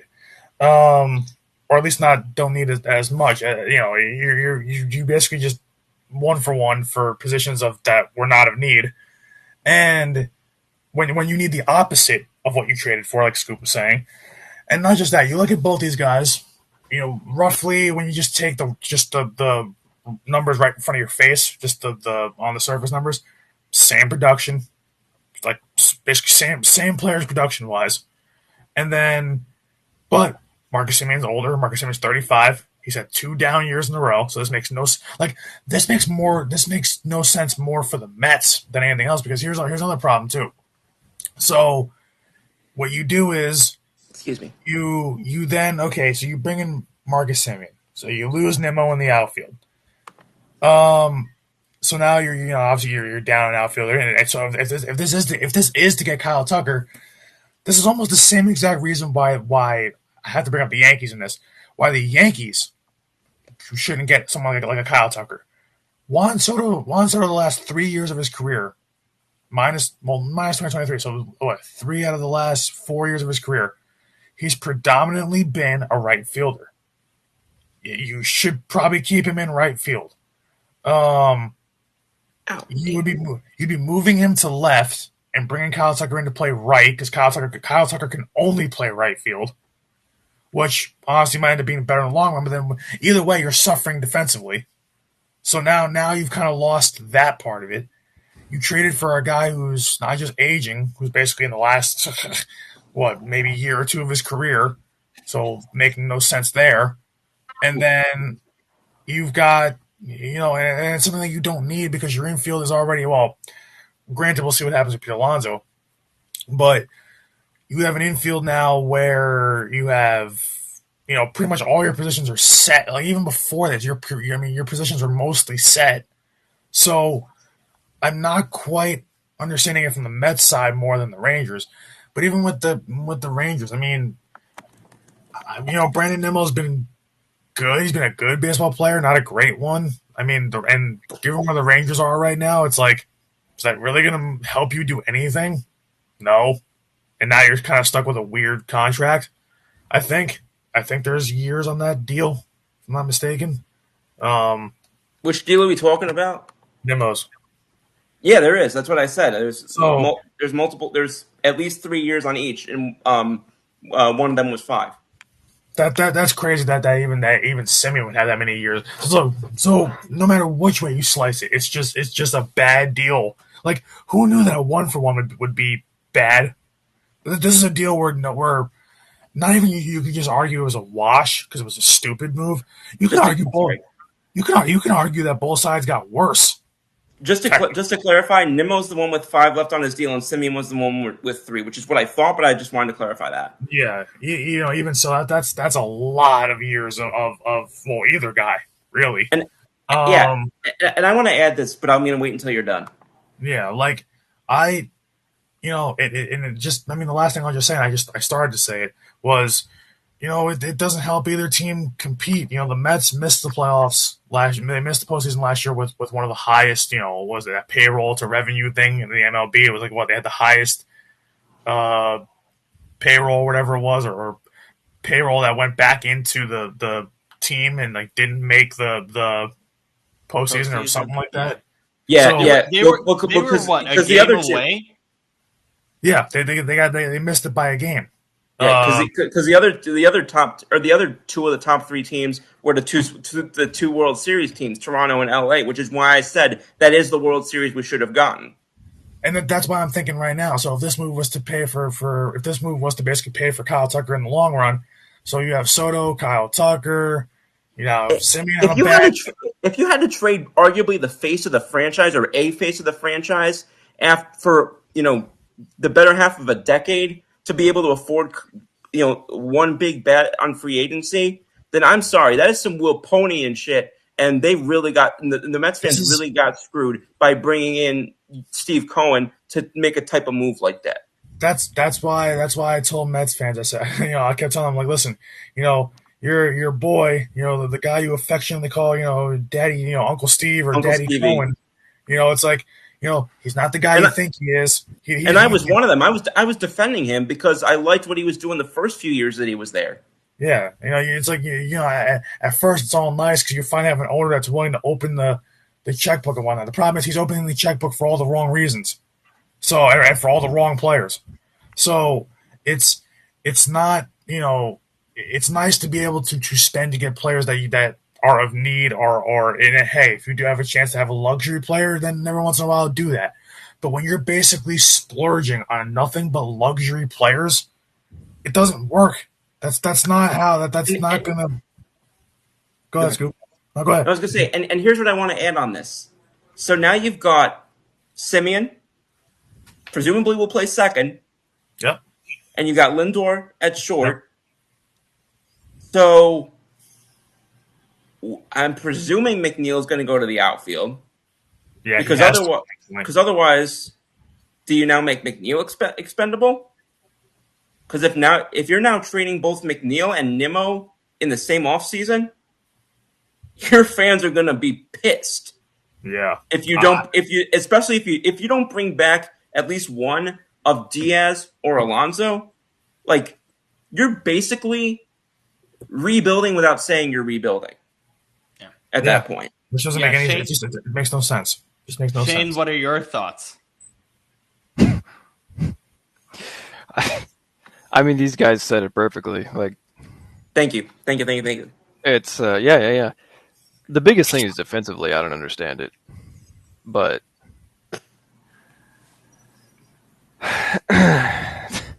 Yeah, typically But when Mets- typically if you're trading to improve your defense, you don't swap 35-year-old for 32-year-old. No. Typically those guys are not who you're looking to improve your defensive athleticism and prowess. yeah. But, anyways,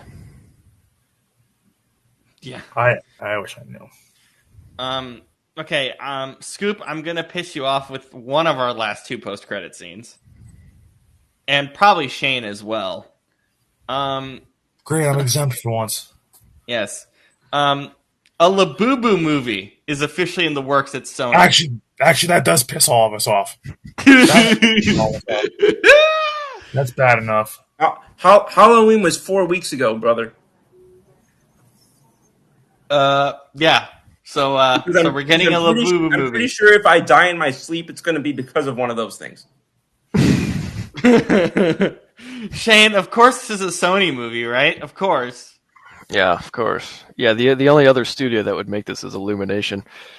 I don't even know who either one of those are. I mean, I know who Sony is. I don't know what Illumination is Illuminati is. Despicable Me. Despicable Me. Okay. Illumination. But also, like, what else did they make that was really crap? I can't even think of it right now. Didn't they make like the Dr. Seuss animated reboots?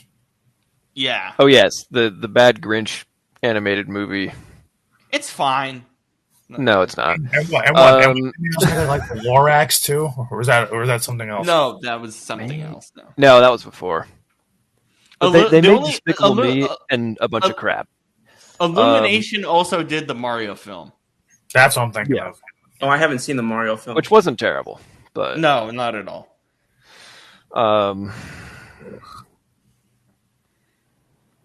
yeah, no, it's Labubu. God, I don't understand where these things just suddenly came from. I don't know either. Like all of a sudden, I it's love just- that Scoop is afraid of them. I I think mean, they are Where did your kind fear of come from? unsettling. I mean They are unsettling. haven't they been a thing in the Asian countries for like years? Yeah. Yeah. Okay. Yeah. Okay. So, pick Rob. Stay with me on this. So, you got these dolls have eyes that are 80% the size of their head. They got eyebrows that dip like this, like Psychos. They got fangs, and now you're gonna bring that up to IMAX to life size. What part of that is supposed to be? Oh, that's cute. I should make Scoop see this movie in IMAX. When did I hurt you, Rob? No, I'm kidding. I don't want anyone to see this movie. This is stupid. I just know my best friend in New Jersey is gonna freaking drag me up to see it. No way. You don't know her. She would pay for my ticket to make me come up there and see this. Okay. Next up, this is another thing I found before the main thing. Please not something to piss us all off again. Oh, you hurt my heart by saying the main thing. That's what my quarterback said. I snorted. Churches adopt AI-powered chatbots, letting members interact with an AI Jesus for confession and spiritual guidance. Oh, I forgot about that. You sent me that. Yeah, I forgot about that. Okay, you know what? I actually hate that more than the little boo boo thing. I love the comment underneath it is even better. It says, I haven't been a Christian since I was a child, but even I am like 99.99% sure this is a sin.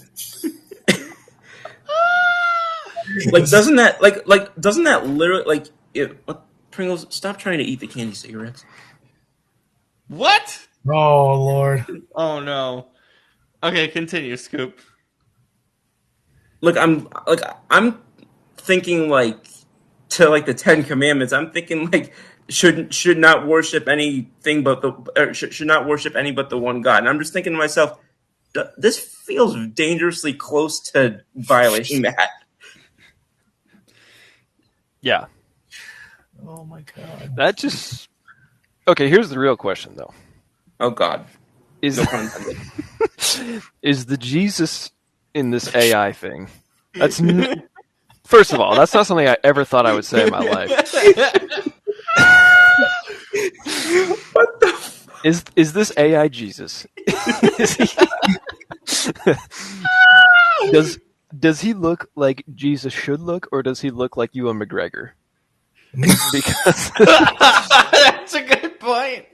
because a lot of time my God. because look, not to get in a whole political cultural thing, but in Western society, Jesus is often portrayed as Yeah. a white guy with long blonde hair, but we know that he was obviously not that because Yeah, I mean no way. the guy was from the Middle East. He probably had not probably he absolutely had tan skin and black hair. Like okay. But that leads me to wonder. I'm like, okay, but is this AI Jesus in this confession? Is he going to be authentic Jesus or fictional Jesus? Could you imagine? Could you imagine if it was Ewan McGregor's? If it was an Ewan McGregor looking thing, it'd be like, Hello there. You here to confess your sin? I can just imagine you walking in there and be like, "Give up, Apostle! I have the high ground now." Okay. Like, yeah. Rob, does it have the link for that? Because I want to see if it's the same thing I just found. What? The link for the AI Jesus? He could, and then he could do a mind trick There's on no you. there's no link. It's just this random thing I found on Instagram. Okay, because I found a link that's literally thejesusai.com, and What? That's a website. Wait a minute. let me add. It says the generated content is for educational purposes only and may contain inaccuracies and biases. You're putting up something that is an AI for one of the perhaps the most known religious figure in history, and He is the most known. Yeah, and I was trying to be somewhat general there, but Oh yeah. and openly admitting it may contain inaccuracies or biases. That should have stopped this whole thing from the start. Yeah, right then and there. Like, oh God. All Right, literally, right, oh, No, God. I mean, like, objectively, factually speaking, the most famous person in history is Jesus, and the second most famous is Muhammad. Like, that's just a fact. Yeah. You know. Mhm. So yeah, I don't. But yeah, anyways.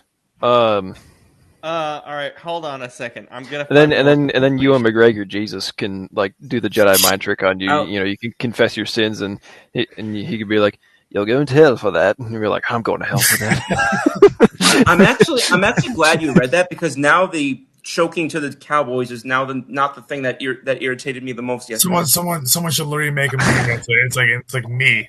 It's like me and AI Jesus. The me is Anakin burning from the waist up pretty much, sitting there, and AI Jesus is the one saying, I have the high ground. It's over thing.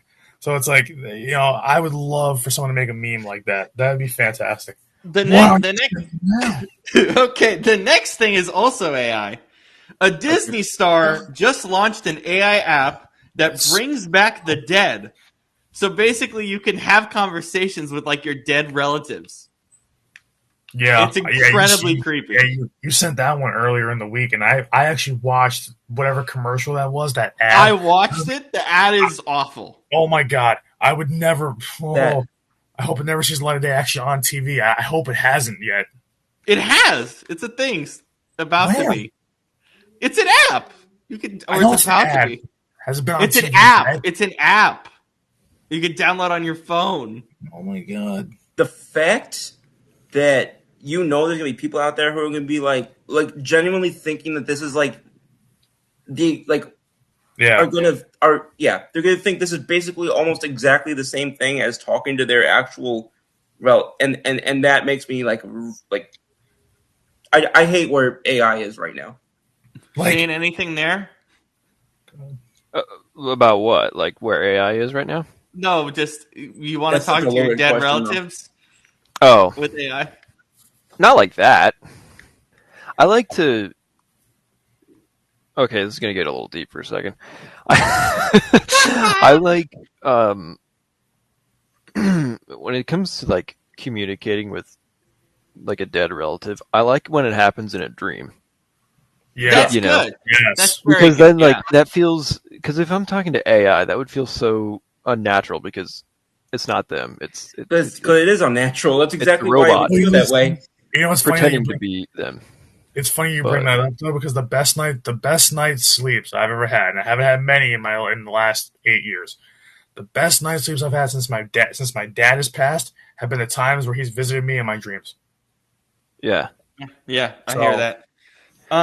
Yeah. Yeah, How can I get to this? But it's quicker? funny because every time I dream of like a dead friend or relative, in the dream I'm always like, wait, I thought you were dead. And I get really confused. And I get no, seriously, that's my honest reaction. I'm like, wait, you're alive? And I get like really confused. But then I'm just like, all right, whatever. All right, we're gonna keep going. Brandon, you want to read this one? This is stupid. Oh god! All right. Monster Energy set to launch female-focused energy drink line called what is it? Is Flirt? That's what it is. Flirt. It's called Flirt. It's a woman's energy drink. What the hell? What are Wait we a minute. doing? Energy drinks are just like kind of like a one-size-fits-all thing. No, like, aren't they? Like Yes. So why do we need a female one? What does that do? Like, does the regular one have a ton of testosterone while this one has a lot of estrogen? What's the difference here? Like, I'm not quite sure what the difference is with this. Yeah, look at the comments. I just want to know who was sitting in on these strategy meetings. No one asked for this stuff, bro. Why are we over here gendering drinks? Like I don't know who. Like, I don't know. That's the only thing I can say is I don't know, because why? Like the fact that there are actual issues that this brain power, time, energy, and resources could have gone towards, and they went to this crap that people actively don't even say they don't even want. Like, I just want to know where they actually got the marketing research that showed, yes, this has actually potential and has interest. You know what's funny? The best part about this too says, "I'll put money." The comment says, "I'll put money on men being the main buyers just for the new flavors." True. Yeah. Probably. That would not surprise me at all. Shane, you have anything to add? It reminds me of the pink drink at Starbucks. Where it's I like like that drink. that's So do I. something that only women get.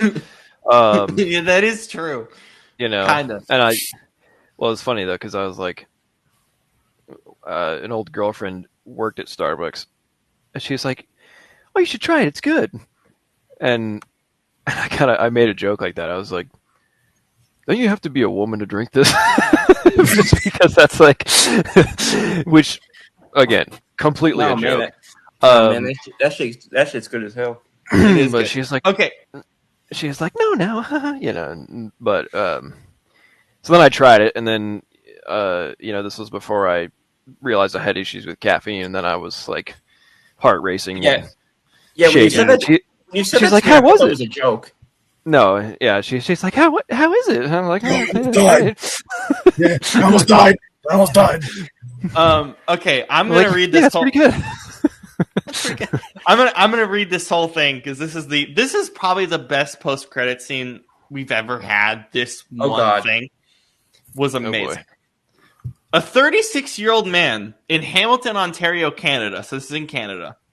Allegedly stole a public bus while the real driver stepped off. Hang on. Rather than driving off aimlessly, he stayed en route, making all the usual stops. He even picked up drivers, charging fares and letting people on, just like a legitimate driver. At one point, he collected money from a passenger whose transit pass had expired. The joy had lasted long enough for news crews to get wind of it. Eventually, officers intercepted the bus and removed him. Luckily, no one was hurt. So this is from Puberty. So this guy decided to steal a bus. I'm about 94%. I'm about 94% sure this was an episode of Seinfeld. Nope, this is real. This happened. No. I'm saying I'm about 94% sure this happened in an episode of Seinfeld. Like, I assume it did. But yeah, so this guy decided, hey, let me steal this bus and do everything normally for hours. I mean, at that point, I mean that's a good way to take a job by force. Hey, if I can't get a job these days, I'm gonna take it. I'm gonna be a bus driver.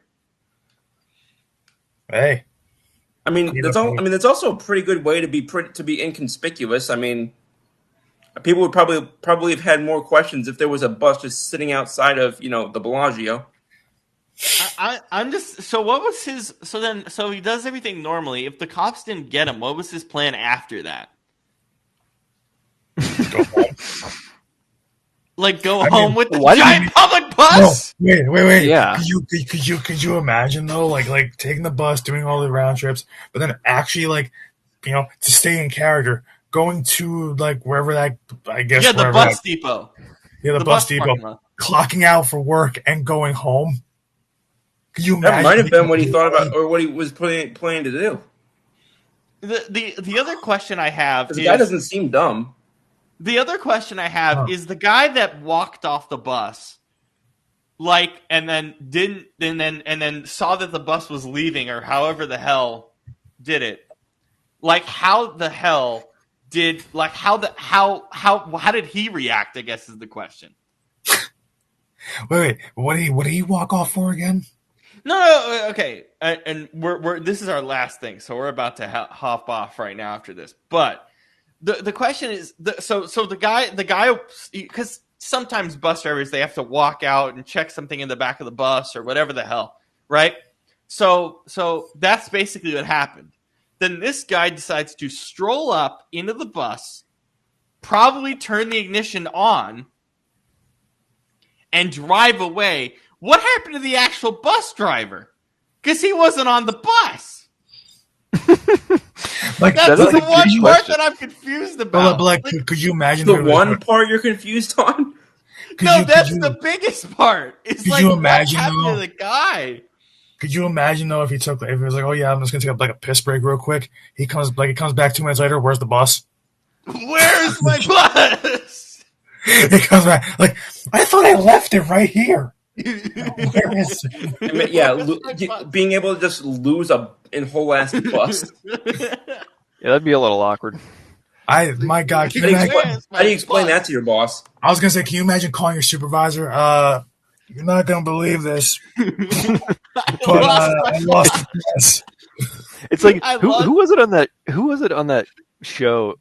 Was it? I don't know. He would always say, "You're not gonna believe this." He would say that all the time. But I lost the bus in the middle of my route. By the way, I don't recommend doing this, but I have actively thought about how easy it would be to steal a public bus. It's not that hard. It's not that hard. You realize we're live, right? I know, but genuinely, it's not that hard because they walk away all the time at the bus depot. You could theoretically just walk in. This is what this guy did. I'm aware it's what this guy did. But I'm like, I don't take public Also- buses, so I couldn't tell you. but again, like, what do you think was gonna happen? He took the giant bus, a public transit bus. That's just funny. I don't understand. like Me neither. and you know what's funny is like so How do you so even work the signs? He has to work the signs somehow. what I want to know is how is like by the time that the cops got out there to go get him and the time that they actually got him and then took him off the bus and whatnot, how long did that take? Because I want to wonder. Like I bet it wonder- was a few hours. Yeah, 'cause I was gonna say that must be the slowest pursuit ever. Or either that or this is like the plot of Speed, I was just gonna say that. where the bus can't dip under a certain mile per hour. It can't go slower than 50 miles an hour, or it'll blow up. Yeah. I mean, it had to. He had to make stops. So I'm assuming that this chase for him, this hunt for him, was the slowest chase ever possible. And like Is for it- a cop chasing down a suspect. It was like the OJ chase. That's where my brain went. Like I mean, honestly, I'd pay money to see the footage of that chase. Can you imagine trying to chase down a bus that's moving at like that 30 miles an hour, and they can't do it? Excuse me again. God. I think this guy got inspired by like GTA or Watch Dogs or something, where you have to do like missions, where you actually drive a taxi or drive a bus, and you have to actually do the stops. It wouldn't surprise me. Who knows? Who knows? I love that this was in Canada. Just the most just freaking random Canada. The only other place I would have believed more than Canada for this to happen would have been Florida. Well, what I want to know is when the cops find. This is in Hamilton. This is in Hamilton. Hamilton is a pretty big like part of Ontario. You know This what is I not wanna- like You know what I want to know since they're all Canadian. Well, we would assume so. That did he apologize? Did he say sorry after taking the bus? sorry I took your bus. Probably that's what. That's Oh, like sorry about that. That'd be a very Canadian Yeah. thing to do. That's what I was gonna say. Yeah, like when he does take the bus, does he tell the passenger sorry as he's taking the bus? Like sorry. I guess the other I'm very curious to know how many years in jail this guy got for doing it. I Like mean, he did anything harmful. he completed the route. This is This mission accomplished. successfully. Yeah. I'm sorry about that, eh? It was Like- still successful. So like just give him a fine and move on, I guess. Or like does he do they like bring him back like the bus driver? Does he apologize to him like, hey, sorry I took your bus? Like how does that work? Like that's No idea. so awkward. It's so awkward and weird. Oy. But yeah. Oh, sorry about that. Canada. All right. Well, peace out, everybody. For Scoop, for Shane, for Brandon, for myself. We'll see you tomorrow for Panthers 49ers, guys. Gross. We'll see you then. We Peace gotta out, everybody. stop. We gotta stop calling these things primetime football games. They are. And then we're also doing 310 to Yuma, which I'm very excited about. That's a There lot we go. better. That's a lot better. A lot better. All right. Peace out, everybody. We'll see you tomorrow. Good night, Moon. Not everybody.